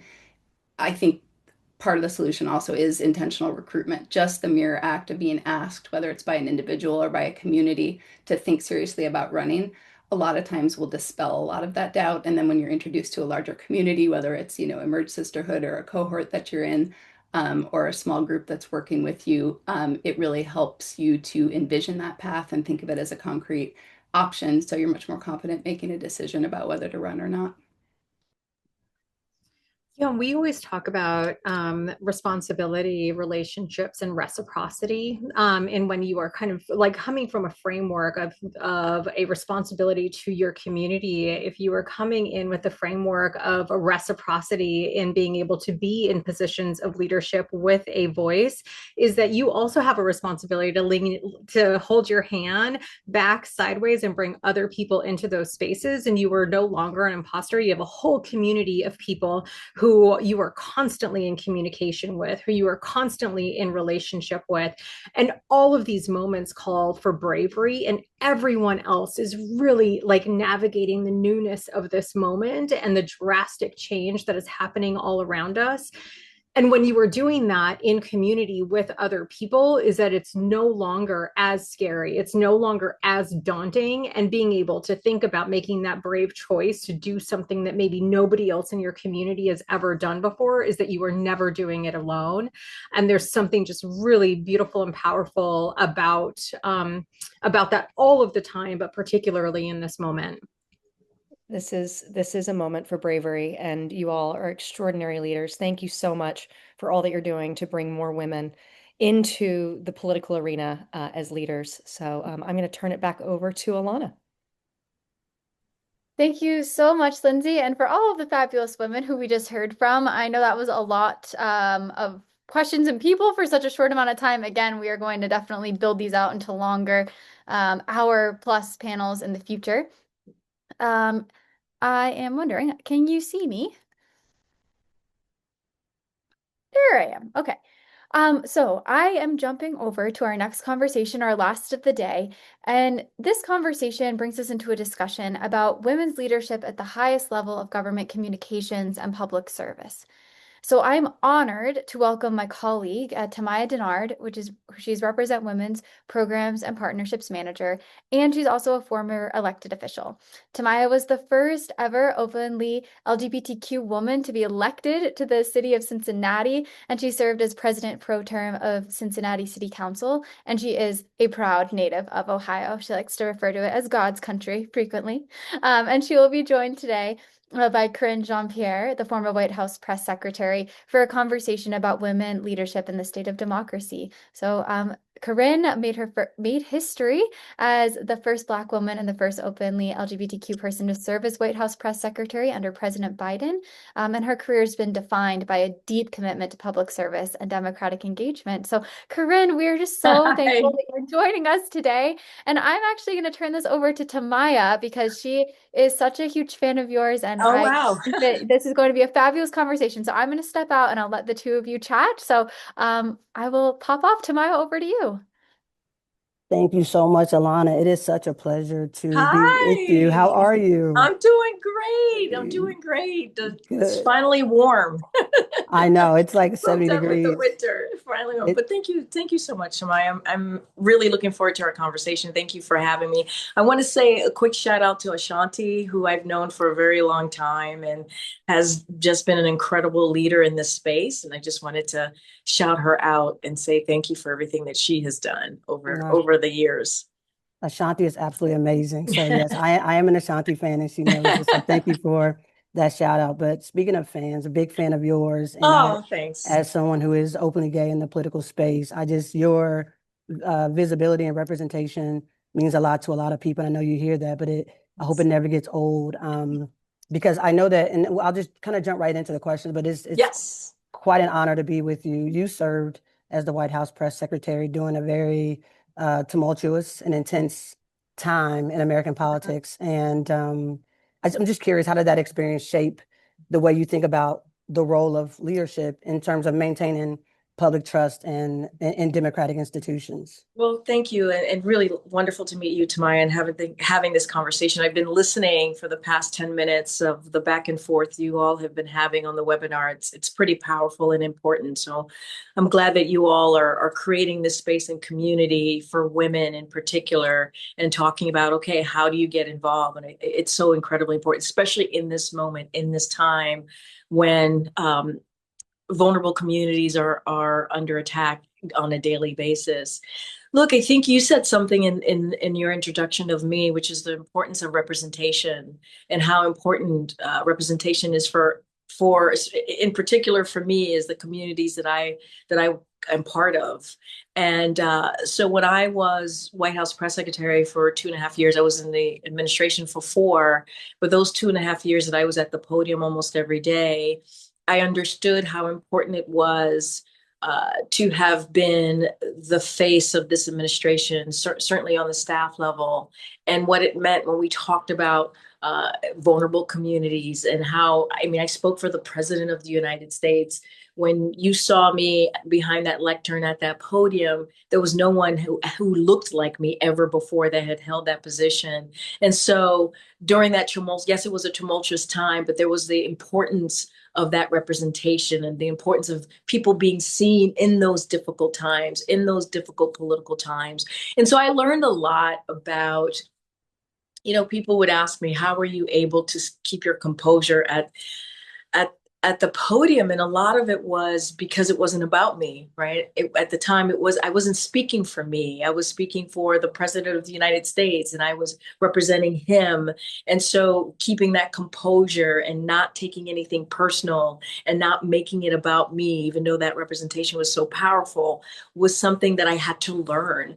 And I think something that, that was kind of wild for me too, in that period of time is even in my private moment, I was public, if that makes sense. If I went to the grocery store, if I went to my kid's school, I was constantly, and people came up to me, I was constantly speaking for the administration. So it was really tough trying to stay steady, trying to stay focused, not making it about yourself, and trying to really deliver and communicate messages that were heavy, that were really, really heavy. So I learned a lot about myself, my endurance, kind of how to really be focused, and protecting also protecting my space. You were keeping your composure, but we were like mad as hell. I'm not even gonna lie, fighting for you, and we saw how you were treated, and that was not lost on us. So you had an army fighting for you, I even appreciate though you were that. keeping your composure. I have to say, I knew that the one thing that I always knew, even though it was tough in being in that role, not just in that room, the press briefing room, but also just in the job, I knew that I had people who had my back. And I always felt that. And I would hear it every time I went out into the world. And so I appreciate that. I'm very, very thankful to the communities that lifted me up, the women, Black women in particular, that lifted me up, the Black community that lifted me up, the LGBTQ community that lifted me up. And so it was felt that was I felt it, and that helped me kind of endure and continue and move forward. That's great to hear. I appreciate that because we had your back. As someone who has held like such a high profile role in government, can you talk about what women's leadership looks like in a practical sense on that level? I mean, look, women leadership occurs just up and down. And what I mean by that is on the ground level, the community level, to high levels in politics and in boardrooms, and you name it.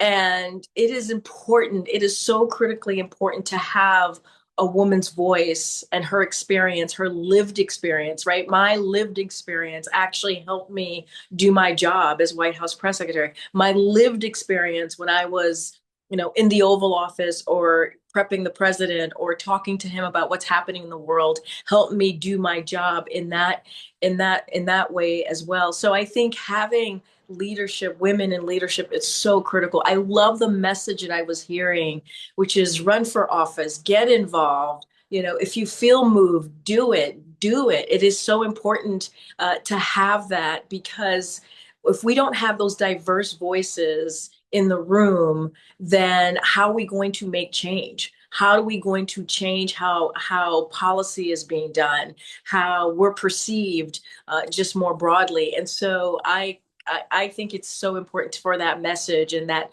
leadership to have a woman connected to it.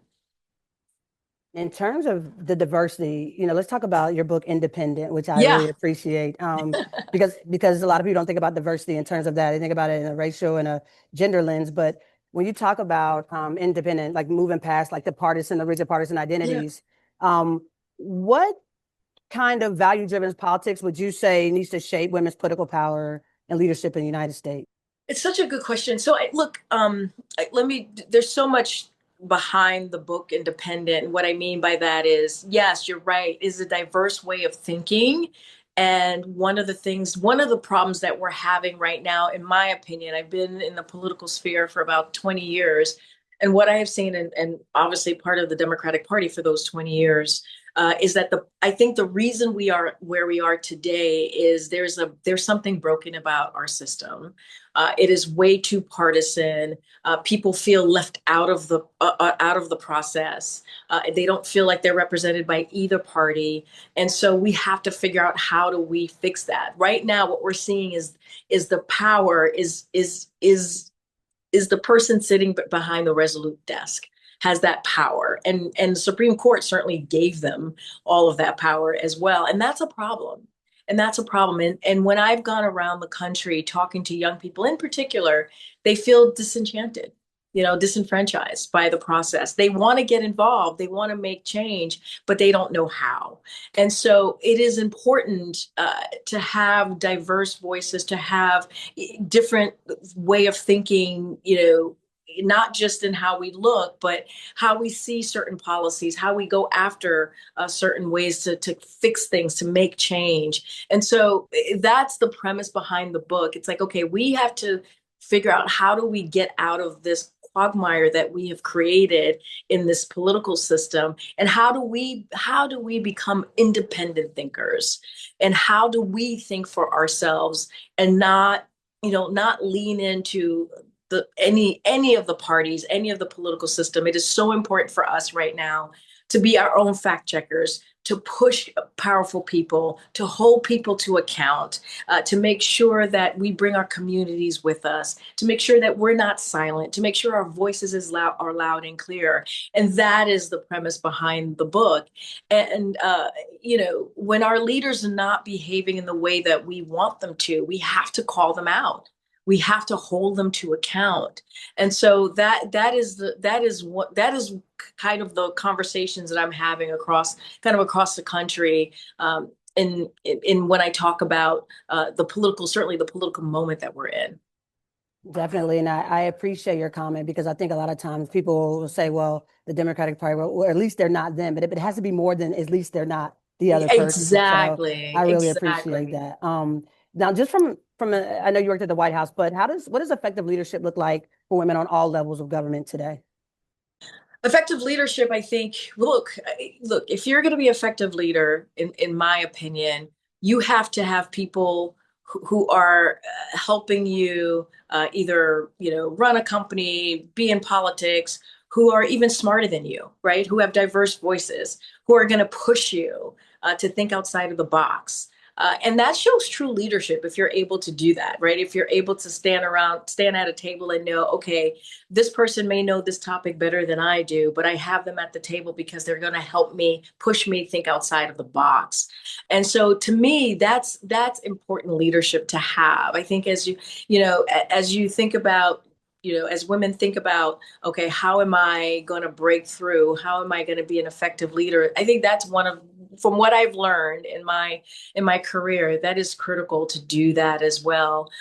Diverse voices, people, have the smartest people at that table,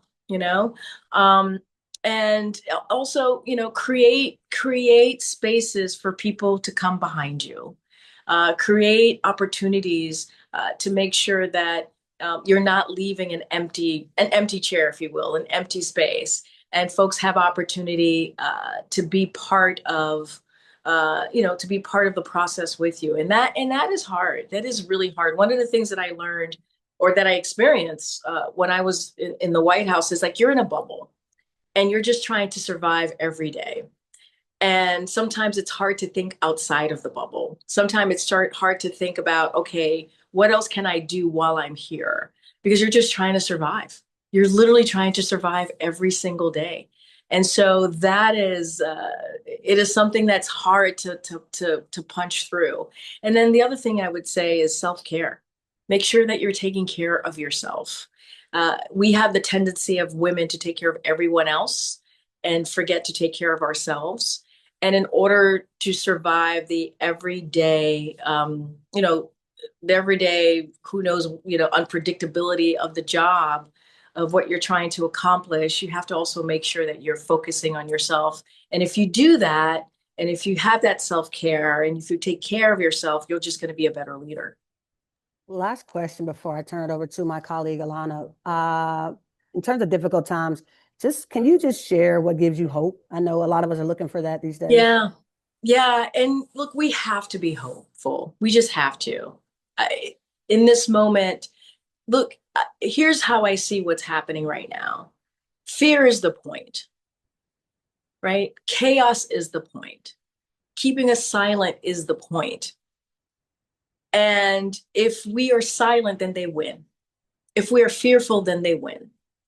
And there is, in resistance, there is joy in resistance, right? And so we have to remember that joy is a form of a resistance. And so if we remember those things, then I think it gives us a space to continue to be moving forward in a way that that inspires us as well. Look, I always say hope is action. If you're hopeful, that's a form of action. And in this moment, as I said earlier, I've had opportunity to ping pong across the country and meet a lot of people.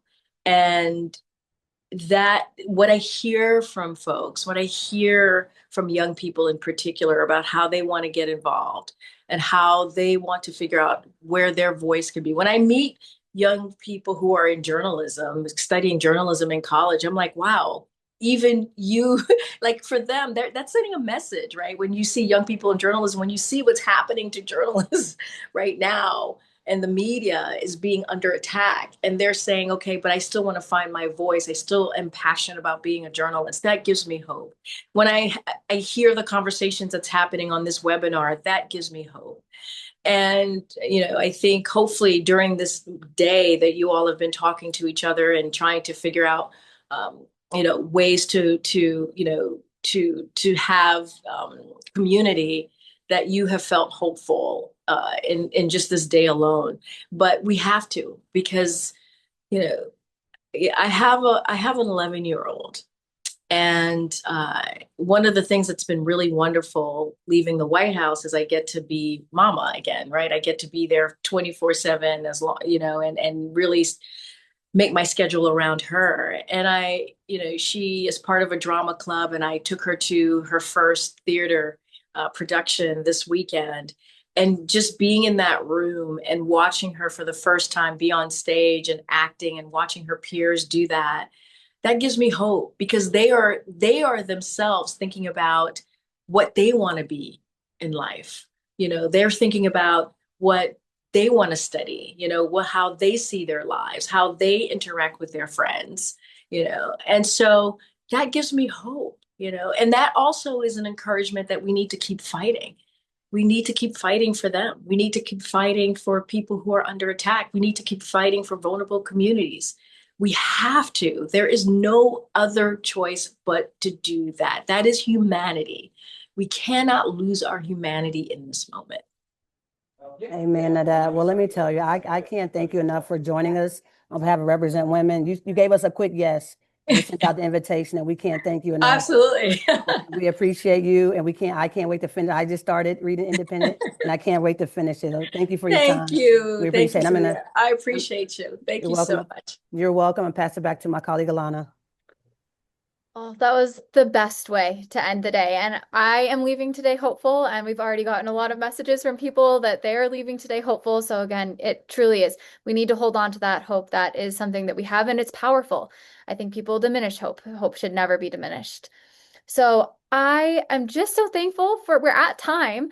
We were going to show a little video from a Maryland comptroller, Brooke Learman, but we're going to punt that to tomorrow. So for folks who wanted to check that out, please tune in tomorrow, and we will have that queued up for you.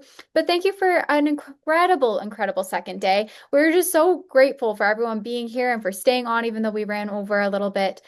Please do, if you haven't registered for tomorrow, register for day 3, our final day of the summit, where we'll be talking about where we're going, the future, the hope.